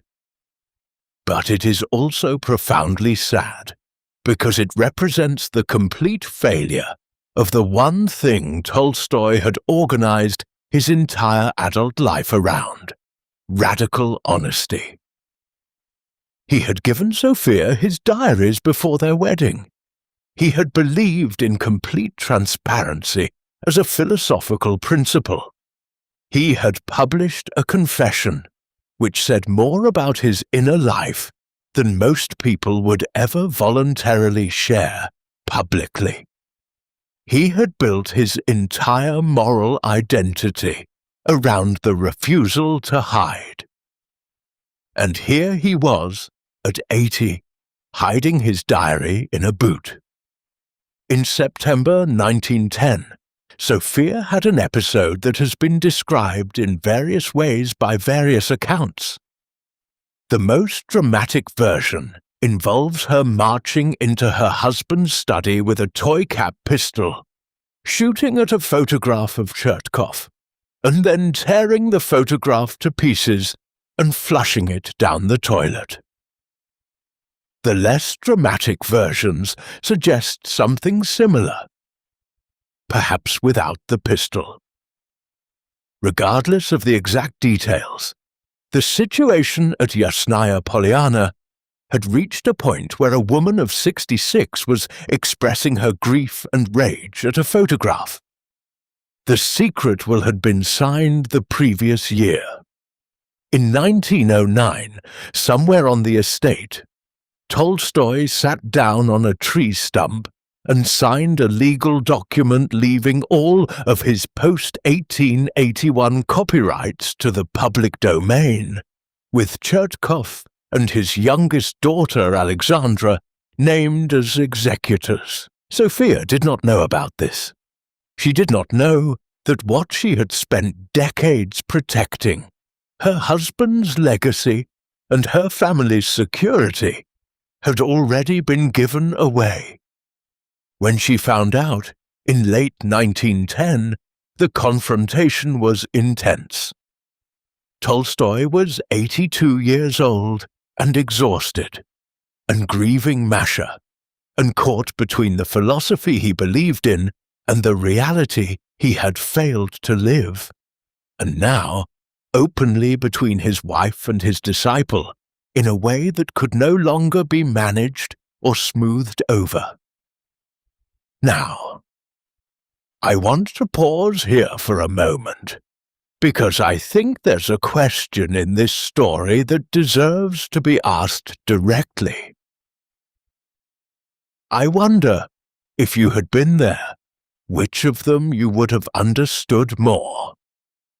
The man who needed to leave, or the woman who needed him to stay? I've thought about this one quite a lot, and I have never arrived at a satisfying answer. Tolstoy's need to escape the life he had built is understandable to me, genuinely. But so is Sophia's need to hold it together. She had given 50 years to this marriage. She had copied hundreds of thousands of words. She had raised 8 children to adulthood. She had buried 5 more. And the answer that I keep coming back to is that they were both right, about separate things, that there is no resolution available, not one that honors the full weight of both lives. Perhaps that's the point. The lesson Tolstoy had been building toward, the one he kept failing to fully live, was not be honest, and not be simple, and not renounce what you don't need. It was something closer to this, that two people can love each other completely, and still be incompatible in ways that love cannot fix. That the most honest thing you can sometimes do is acknowledge that the gap cannot be closed. He couldn't say this to her. He probably couldn't say it to himself. He wrote it in a boot. In 1897, Leo Tolstoy published a book called What is Art? It is not his most readable work. It is dense, at times repetitive, and occasionally exasperating in the manner of a very intelligent person who has decided that the obvious explanation is never sufficient. But it contains something that I think is worth sitting with, because it is one of the most remarkable acts of intellectual honesty in the history of literature. The book is a comprehensive theory of aesthetics. It asks, what is art actually for? What distinguishes genuine art from what Tolstoy calls counterfeit art? His answer, worked through with more rigor than is perhaps strictly necessary, is that genuine art transmits authentic human feeling in a way that promotes universal understanding and connects people across divisions of class and culture. Art that requires special education to appreciate, that is accessible only to the privileged, that serves the values of the upper classes while ignoring the humanity of everyone else, is not genuine art. It is pseudo-art. By this definition, Tolstoy concluded, most of what the Western world considered its greatest cultural achievements were pseudo-art. Most of Shakespeare, most of Beethoven, most of Wagner. The elaborate symphonic tradition of European classical music, the great realistic novels of the 19th century, including War and Peace, including Anna Karenina. He considered 2 short stories among his own works to be genuine art. Everything else, including the 2 works that had made him the most famous writer in the world, he dismissed as morally worthless by his own definition. The reaction was predictable and immediate. Critics accused him of senility, of attention-seeking, of vanity, the specific vanity of the man who destroys what he's built because he's tired of people telling him how good it is. The suggestion that he might simply mean what he said, that the author of War and Peace had thought carefully about what art was for and reached a conclusion that disqualified his own work, was apparently too straightforward to take seriously. He meant it. He had been living with it, the growing conviction that the work he was most celebrated for was the work he was least proud of, since at least the late 1870s. The spiritual transformation had not only changed how he lived, it had changed how he evaluated everything he had written before it. Now, was this right? Honestly, I don't know. And I've thought about it more than you might expect. Some people argue that what is art is itself a masterpiece, that the rigor and honesty and the willingness to condemn his own work make it one of the most important aesthetic texts of its era. Others argue that it's the work of a man who has confused moral seriousness with artistic value, who has decided that beauty is only legitimate if it's also unambiguously good for people, which is a defensible position, but not the only defensible position. What I find undeniable is this. The man who wrote War and Peace could have spent the rest of his life basking in the reputation that novel had built. He could have protected it. He could have simply declined to engage with the questions that were making him uncomfortable. Instead, he wrote a book that publicly dismantled the thing he was most famous for. I find that extraordinary. Not because he was right, necessarily, but because of what it cost him to be honest about what he thought. That is the quality, I think, that makes him worth listening to still. Not the specific content of the philosophy, not even the novels, extraordinary as they are, but the refusal, repeated across a long and complicated life, to protect himself from his own conclusions. There is a word that we apply to Tolstoy that I want to reconsider for a moment. Hypocrite. He preached poverty from a mansion. He preached nonviolence within a system maintained by force. He preached honesty while hiding his diary in a boot. By the most common definition of the word yes, he was a hypocrite. But I want to suggest a different frame. A hypocrite in the usual sense is someone who says one thing and does another without noticing or without caring. Tolstoy was not that. Tolstoy said one thing, did another, and documented the gap with relentless precision for 60 years. That is not hypocrisy. That is something rarer and more honest than most of us manage. It is the full acknowledgement of your own failure to live what you believe. Here is what I take from this. The next time you catch yourself doing something that contradicts what you say you value, don't skip past it. Write it down, not as punishment, but as inventory. I said I valued presents, but I was on my phone all evening. I said I valued patience, but I shouted. The list itself is not the goal. The practice of seeing the list without turning away, that is what Tolstoy spent his entire life modeling. Your awareness of the gap is not a sign that you are failing. It is the most honest thing about you. Here is the shape of this life, as I see it from here. A man is born into wealth and loss simultaneously. He is tender, self-conscious, intelligent in ways that make everything harder and more interesting. He gambles away his birthplace. He watches people die at close range.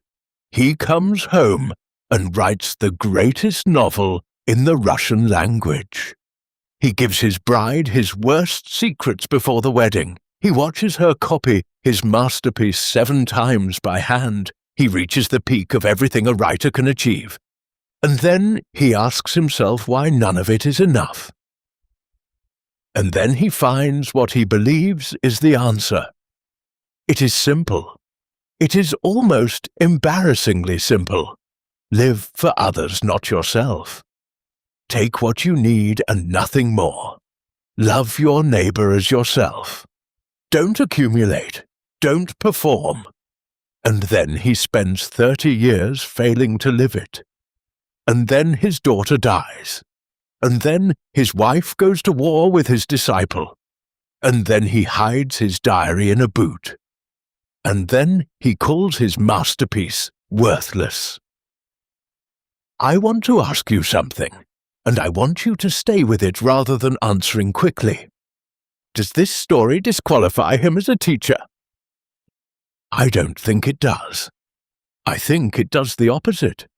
The nightlings who were here for our Dostoevsky episode might remember something similar. Another Russian writer who went all the way down to the darkest available place and came back with the truth in his hands. Dostoevsky found clarity through nearly dying. Tolstoy found clarity through nearly everything. He had too much life, not too little, and somehow that was harder. What makes Tolstoy's story useful? The reason it has outlasted so many smoother, more resolved, more successful lives is precisely the failure. Not the failure as a cautionary tale, the failure as documentation. Most of us will never have war and peace. Most of us will never be the most famous person in our country. Most of us will not have our portrait showered with flowers when the church turns against us. But the gap, the specific gap between knowing what you should do and actually doing it, between the life you believe in and the life you're managing to live, that gap is universal. Everybody has it. What Tolstoy did was write about it honestly for 60 years, across 12 volumes of diaries and a dozen major published works and thousands of letters, and never once pretend it wasn't there. That is not a failed life. That is an extremely full one. In February 1901, the Holy Synod of the Russian Orthodox Church issued its decree. Tolstoy had insolently risen against the Lord and his Christ, and was no longer to be considered a member of the Church. The public reaction was immediate. Not against Tolstoy, against the Church. His portrait at the March Art exhibition was showered with flowers. Letters of support poured in from across Russia and from abroad. The Synod had attempted to condemn him and leave the door open for his return, and they had succeeded at neither. Tolstoy responded with characteristic calm. He had renounced the Church years before the Church renounced him. He would not accept the sacraments at his death. He did not want a priest. He was 72 years old. He had approximately 9 more years. Let me tell you about a man who read Tolstoy's The Kingdom of God is Within You and described it as the book that overwhelmed him completely. His name was Mohandas Gandhi. He was 25 years old when he encountered the book, a young lawyer working in South Africa, at the beginning of what would become one of the most consequential careers in the 20th century political history. The Kingdom of God is Within You, published in 1894, is Tolstoy's most comprehensive political text. Its central argument is simple, and, in the context of the 19th century, almost entirely radical. The teachings of Christ demand nonviolent resistance to evil. Not passive acceptance of evil, but active, organized, principled refusal to participate in it. Refusal to respond to it with violence. Refusal to meet force with force. Every government in history, Tolstoy argues, has been built on organized violence. The Church has collaborated with those governments. The result has been a civilization that claims Christian values while systematically violating them. The only honest response is to stop collaborating. Gandhi wrote to Tolstoy in 1909, asking permission to reprint a letter to a Hindu, an essay Tolstoy had spent 7 months and 29 drafts writing. A letter of 6,000 words arguing that India's freedom could not be won through violence and could only be won through what he called love. Gandhi received permission. A correspondence began. They wrote to each other for the last year of Tolstoy's life. Gandhi named his South African commune Tolstoy Farm. In 1906, he coined the word satyagraha, which translates roughly as soul force, or truth force, to describe the philosophy of organized nonviolent resistance he was developing. The philosophy was, in substantial part, the philosophy that Tolstoy had been developing in the Russian countryside for 3 decades. The chain continued. Gandhi's campaigns for Indian independence in the 1920s through the 1940s were built explicitly on Tolstoyan nonviolence. The techniques, the organization, the moral framework, all of it carried Tolstoy's fingerprints, translated into the specific context of colonial India. Martin Luther King Jr. encountered Gandhi's work in the late 1940s, introduced to it through Bayard Rustin and others in the American civil rights movement. He kept a framed portrait of Gandhi on his office wall. The nonviolent direct action campaigns of the American civil rights movement drew directly on a philosophy whose roots ran back, across 3 continents and 5 decades, to a Russian count who had read the Sermon on the Mount and decided to take it literally. Tolstoy never knew any of this would happen. He died in 1910, when Gandhi was still in South Africa, when King had not yet been born. He had failed to live his own philosophy. He had preached non-violence and lived on the income from an estate worked by people he considered essentially bound to it. He had preached simplicity and lived in 40 rooms.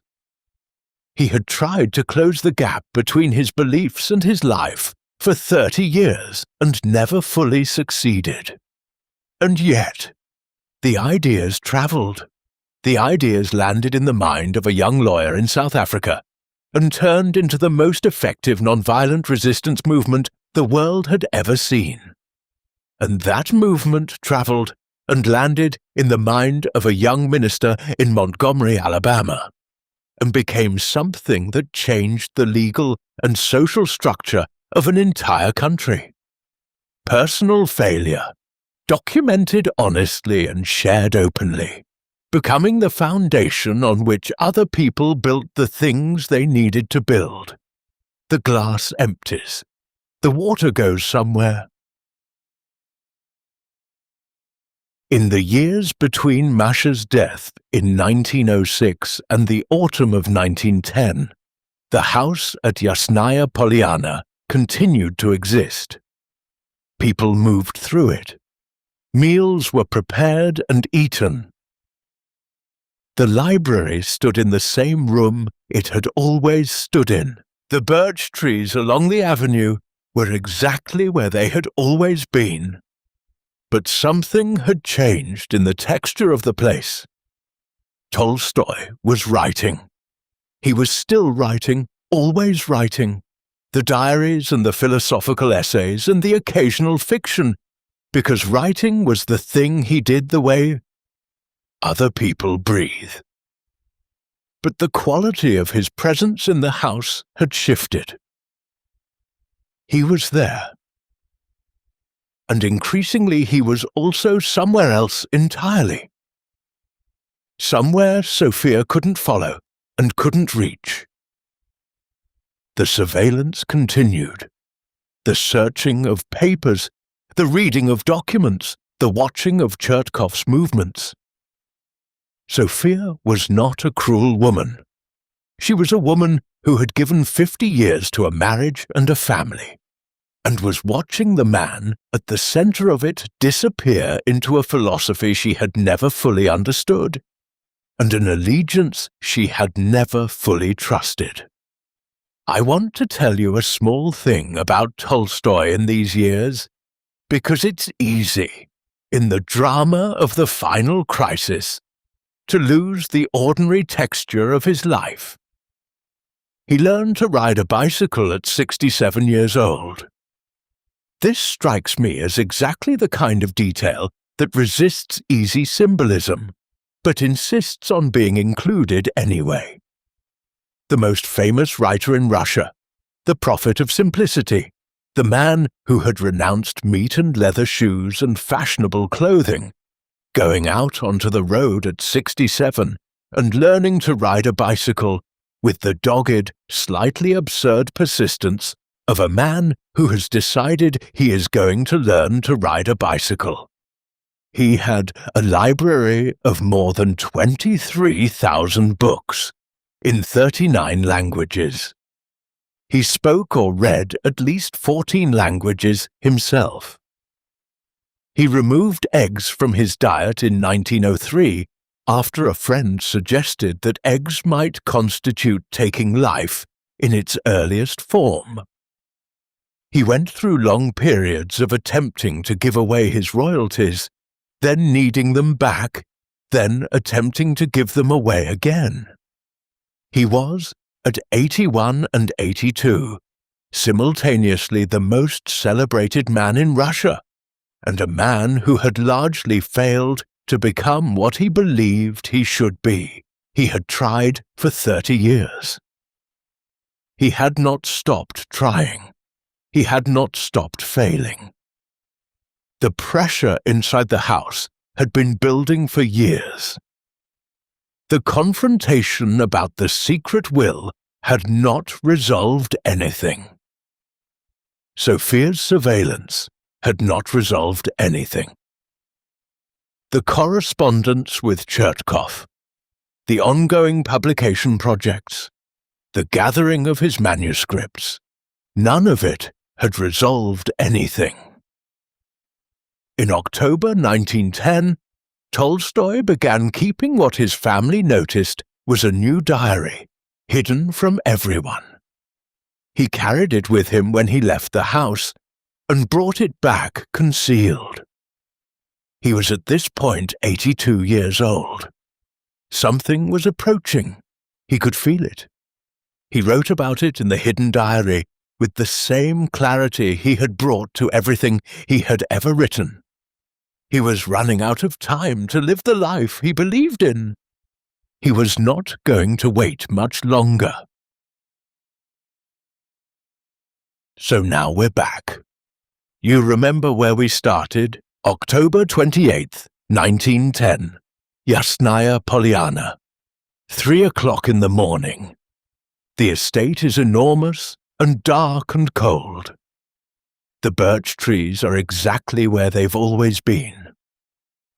Inside the main house, a man is lying awake, listening to his wife searching his papers in the room below. But now you understand what all of it means, the searching. 50 years of love and incomprehension. The papers, the diaries he had been keeping since he was a teenager at Kazan. The secret document of a life spent watching itself fail to measure up to its own standards. The house. The place he had been born.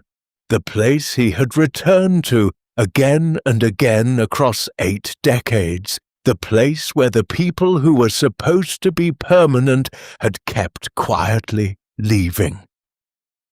The wife in the room below, the woman who had copied his masterpiece 7 times by hand, who had buried 5 children and raised 8 more, who had spent 50 years loving a man who could not stay in any life he built. He gets up. He dresses in the dark, reaching for the peasant clothes that hang near the door. The clothes that are, and have been for 30 years, his ongoing attempt to become someone else, someone who has no gap to close. He goes to his desk. He writes a letter. I am doing what old men of my age commonly do, leaving this worldly life in order to spend my last days in solitude and silence. Please understand this and do not come after me if you learn where I am. My going away will cause you pain, and I am sorry for this, but I beg you to understand and believe that I cannot do otherwise. My situation at home has become unbearable. Apart from everything else, I cannot go on living in the luxury in which I have been living, and I am doing what old men of my age commonly do, leaving this worldly life. Do not seek me. I feel that I must retire from the trouble of life. He folds the letter. He leaves it on his desk, where she will find it in the morning. Then he walks down the hall, past the library of 23,000 books, past the portraits of the family, past the room where Masha's absence is still so present that it almost has a shape. And he knocks on the door of Dr. Dusan Makovitsky. Makovitsky opens the door. He sees Tolstoy's face. He writes later in his journal that the face was full of suffering, agitation, and determination. These three things together. Not just suffering, not just determination, all three at once. They leave the house in the dark, through a side entrance, and walk the mile to the small station at Shekino. The night air is very cold. Their breath makes small clouds. The birch trees stand in their rows, exactly as they always have, not caring. When the train comes, Tolstoy passes the first-class carriages without slowing. He opens the door to a third-class carriage, with its wooden benches and its draughts and its passengers who do not know who he is. He settles onto the bench. He looks at the people around him. Ordinary people, travelling in the early hours, going somewhere practical. He says quietly to Makovitsky, "How nice and free." He was 82 years old. He had written War and Peace and Anna Karenina. He had corresponded with Gandhi. He had been excommunicated by the Russian Orthodox Church. He had been nominated for the Nobel Prize in Literature 5 years running. He had a library of 23,000 books and had spoken 14 languages and had hidden his diary in his boot. And riding in a third-class railway carriage in the middle of the night, watching people who didn't know him and didn't expect anything from him, was the first time in years he had felt anything like peace. He did not know how long it would last. He did not know where he was going. He was at 82 still seeking. The first few days of the journey were purposeful, or at least had the appearance of purpose. Tolstoy and Makovitsky travelled south.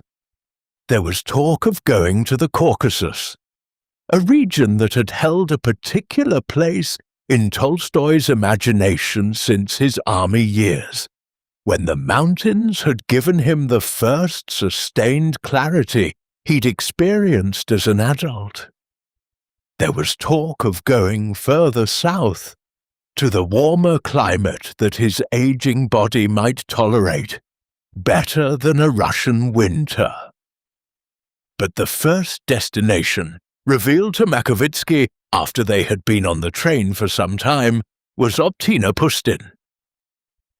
Optina Pustin was a monastery in the Tula province, one of the most famous centers of Russian Orthodox spiritual life. The monastery housed a community of elders, the Startsi, who were renowned for their wisdom and for their practice of personal spiritual counseling. People came from across Russia to speak with them.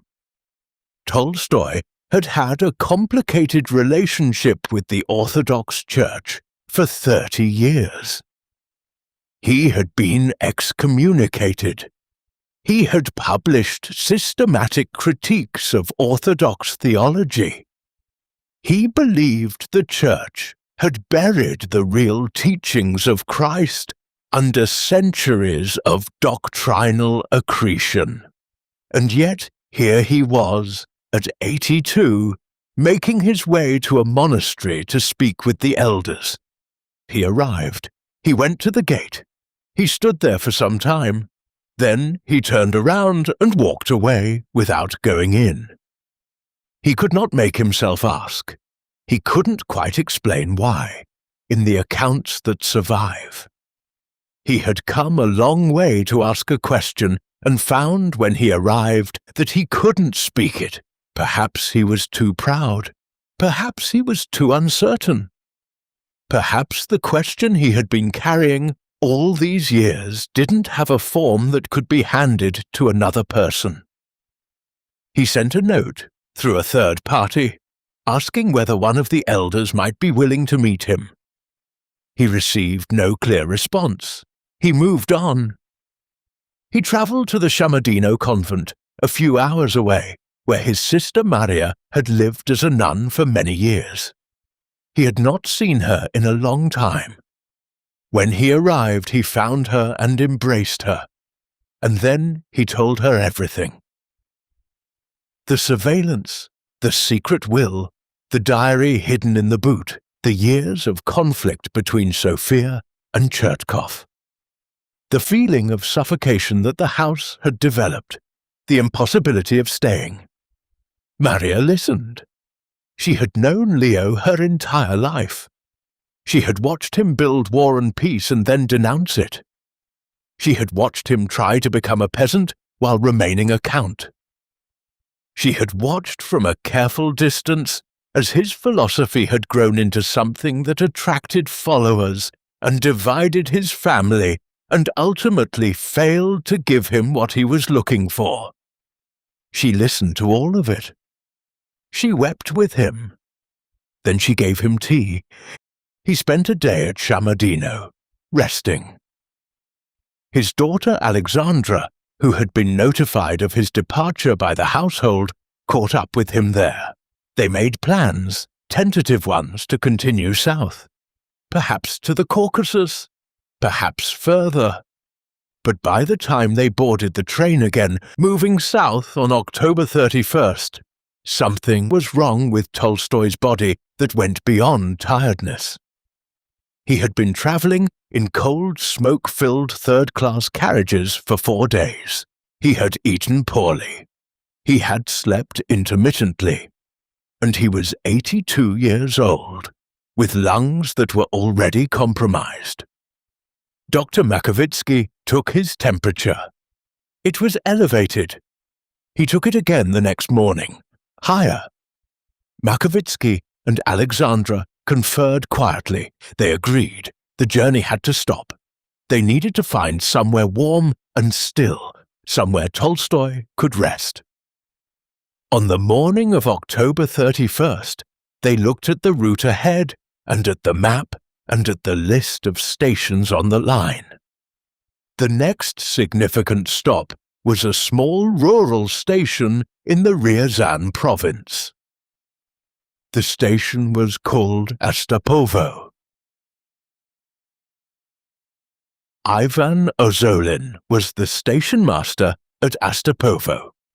He was a Latvian by birth, a Lutheran by faith, and by all accounts a man of considerable practicality and quiet decency. He had been the station master at this particular small station for some years, and his daily reality consisted of the rhythms of a rural railway junction. Trains arriving and departing, passengers and freight moving through, the machinery of a small but functional piece of the Russian transportation system. On the evening of October 31st, 1910, there was a knock on the door of his house. The house was not the station building itself. It was the station master's private home, adjacent to the station, where Ozolin lived with his wife and their 3 children. The knock came after dark. Dr. Makovitsky was at the door. He said, "I have an old man who is very ill. I need a room where he can rest. The man's name is Leo Tolstoy." Ozolin recognized the name. He opened the door. Tolstoy was brought inside and settled in the largest available room. He was running a fever, and his breathing was labored, and he needed to lie down and be still. He was still there 6 days later when he died. What happened in the intervening days is one of the stranger episodes in the history of world literature. Within hours of Tolstoy's arrival, the word began to travel. How exactly is not entirely clear. The telegraph was in operation, and someone at some point sent a message that found its way to the press. By the second day, reporters were arriving. By the third day, the world's press had gathered at Ostapovo. Telegrams were going out to newspapers in every major city in Europe, in America, in Russia. A film crew from Pathé News, the French newsreel company, arrived and set up their equipment. Russian government officials came. Tolstoy's doctors, beyond Makovitsky, arrived. His son Sergei arrived. Church officials came, hoping for a deathbed reconciliation. And outside the station, in the cold Russian November, the world waited. Inside the house, in Ozolin's largest room, Leo Tolstoy was dying of pneumonia. He did not know the world's press was outside. He was, by this point, moving in and out of consciousness, dimly aware of the people in the room with him, sometimes responsive, sometimes not. Sophia arrived by train. Her carriage, a first-class carriage, sat at the station. She could see the station master's house from the window. Those surrounding Tolstoy, Chertkov, Alexandra, the doctors, refused to let her in. They said that her presence would agitate him, that it might accelerate his decline. This reasoning was, depending on how you understand the situation, either compassionate or political or both. Sophia, for her part, did not accept it gracefully. She waited. She could see the house from the train window. She waited.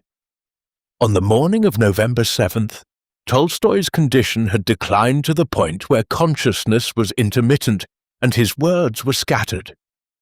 Those beside him recorded what they could. He said, "I don't understand what I need to do." And then, sometime in the early hours, quietly, to no one in particular, in a voice that those present had to strain to hear, he said something that has been reported consistently across multiple accounts.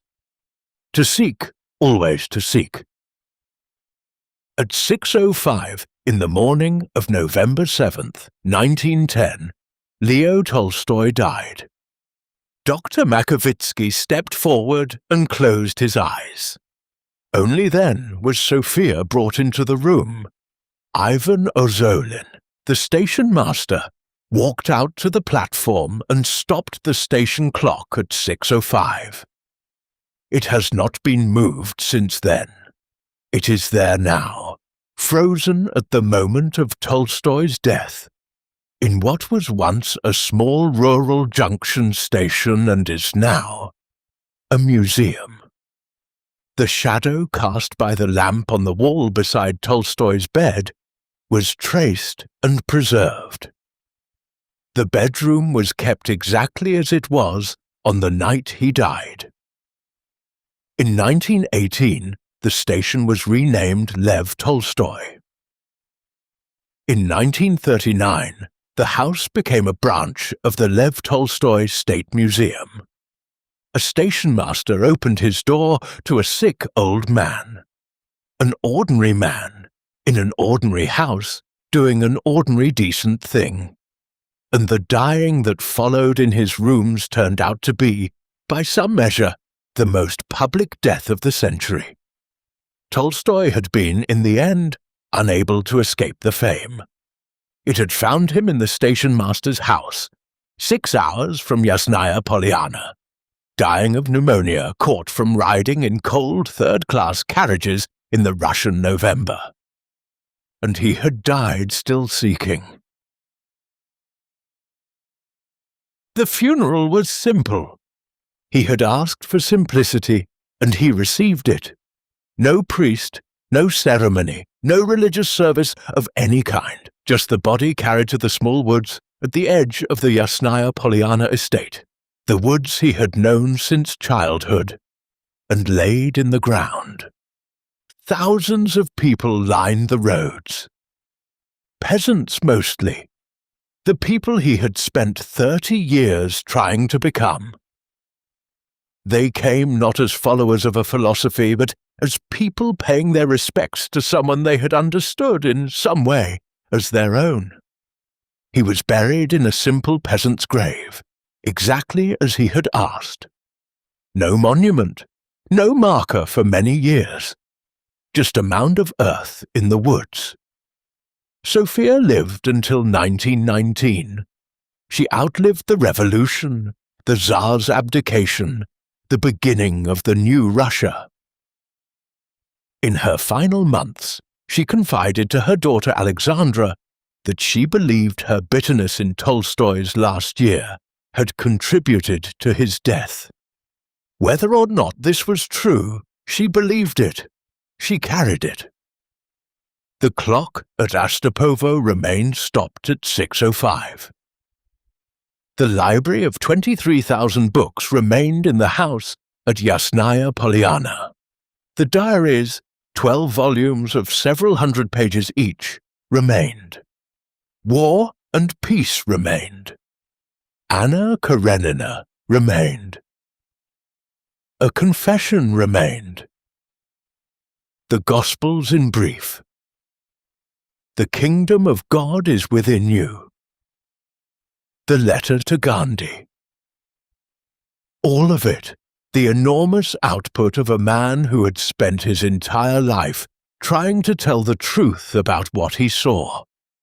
His last coherent words: to seek, always to seek. Not I have found, not I understand now, not even I tried. To seek, always. A verb in the infinitive, with no subject and no object. Just the act of looking, named and continued, even at the end, even from a bed in a station master's house in a small Russian town, even at 82, with the world's press outside and the clock about to stop. And I find that sitting here at the end of this story, the most honest possible ending. Not because seeking without finding is tragic. I don't think it is. I think, if I understand Tolstoy correctly, the seeking itself was the point. Not the seeking as a means to an eventual arrival. The seeking as the correct posture for a human life. Alert, honest, willing to keep asking. The glass was always half empty for Leo Tolstoy. He never stopped noticing that it was. He never stopped asking why. And what he found in the asking, across 82 years and 12 volumes of diaries, and 2 masterpieces, and 1 excommunication, and 1 midnight flight, and 1 death in a station master's house, was not an answer. It was the conviction that the asking is what matters, that you are not broken because the glass empties, that the emptying is the honest thing, that the gap between knowing and living is not a failure to be corrected, but the most truthful record of what it means to be a human being who is paying attention. And that somewhere in the gap, not on the far side of it, but inside it, in the process of noticing it and naming it and refusing to look away, is the closest thing to peace that most of us are ever going to find. I still think about it. I don't have an answer, but I think the question itself is worth carrying. There's a detail from the story of Tolstoy's death that I haven't been able to stop thinking about. Ozolin, the station master, kept the room exactly as it was after Tolstoy died. The furniture in the same positions, the lamp in the same place, the shadow it cast on the wallpaper, the shadow that would have been Tolstoy's shadow in the last hours of his life, was traced in pencil and preserved, not because anyone instructed him to do this, because he wanted to. An ordinary man, in a practical profession, stopping a clock and tracing a shadow. I find this more moving than the Nobel nominations and the world's press, and the portrait showered with flowers, because it's not about the philosophy, and it's not about the legacy, and it's not about what history will remember. It's about a man recognizing that something remarkable had passed through his house, and wanting to mark the moment in the only way available to him, with the materials at hand. We are all, Ozolin in the end, we are the ordinary people who encounter the extraordinary, usually without warning, usually at inconvenient hours, and who have to figure out what to do with it. Tolstoy's answer, his consistent answer across 82 years was, write it down, look at it honestly. Don't look away. Don't smooth it over. Don't pretend the glass is more full than it is, but also don't pretend that a half-full glass is a failure. The glass is what it is. Your honest acknowledgement of what's in it is not weakness. It is not ingratitude. It is the most honest thing about being human. Leo Tolstoy walked out of his own life at 3 o'clock in the morning, wearing the clothes of a man without a name, carrying a question he had been carrying for 30 years, still seeking at 82. And what he left behind in the books and the diaries and the letters and the traced shadow on the wall of a stationmaster's house in Astapovo is permission. Permission to notice the gap, to name it, to carry it without closing it, to keep asking without requiring an answer before you are allowed to rest. Life is not a problem to be solved. You are not broken. The questions do not require answers before you are allowed to rest. Sleep now. You have been good company tonight. Since you made it this far, I'm glad you enjoyed the episode. If you would like to continue listening to episodes with similar themes, I linked them in the description below. You will also find a playlist of our most popular videos. Sleep now, nightlings, and wake up, as always, a little stronger and a little wiser. The story is done, but yours continues.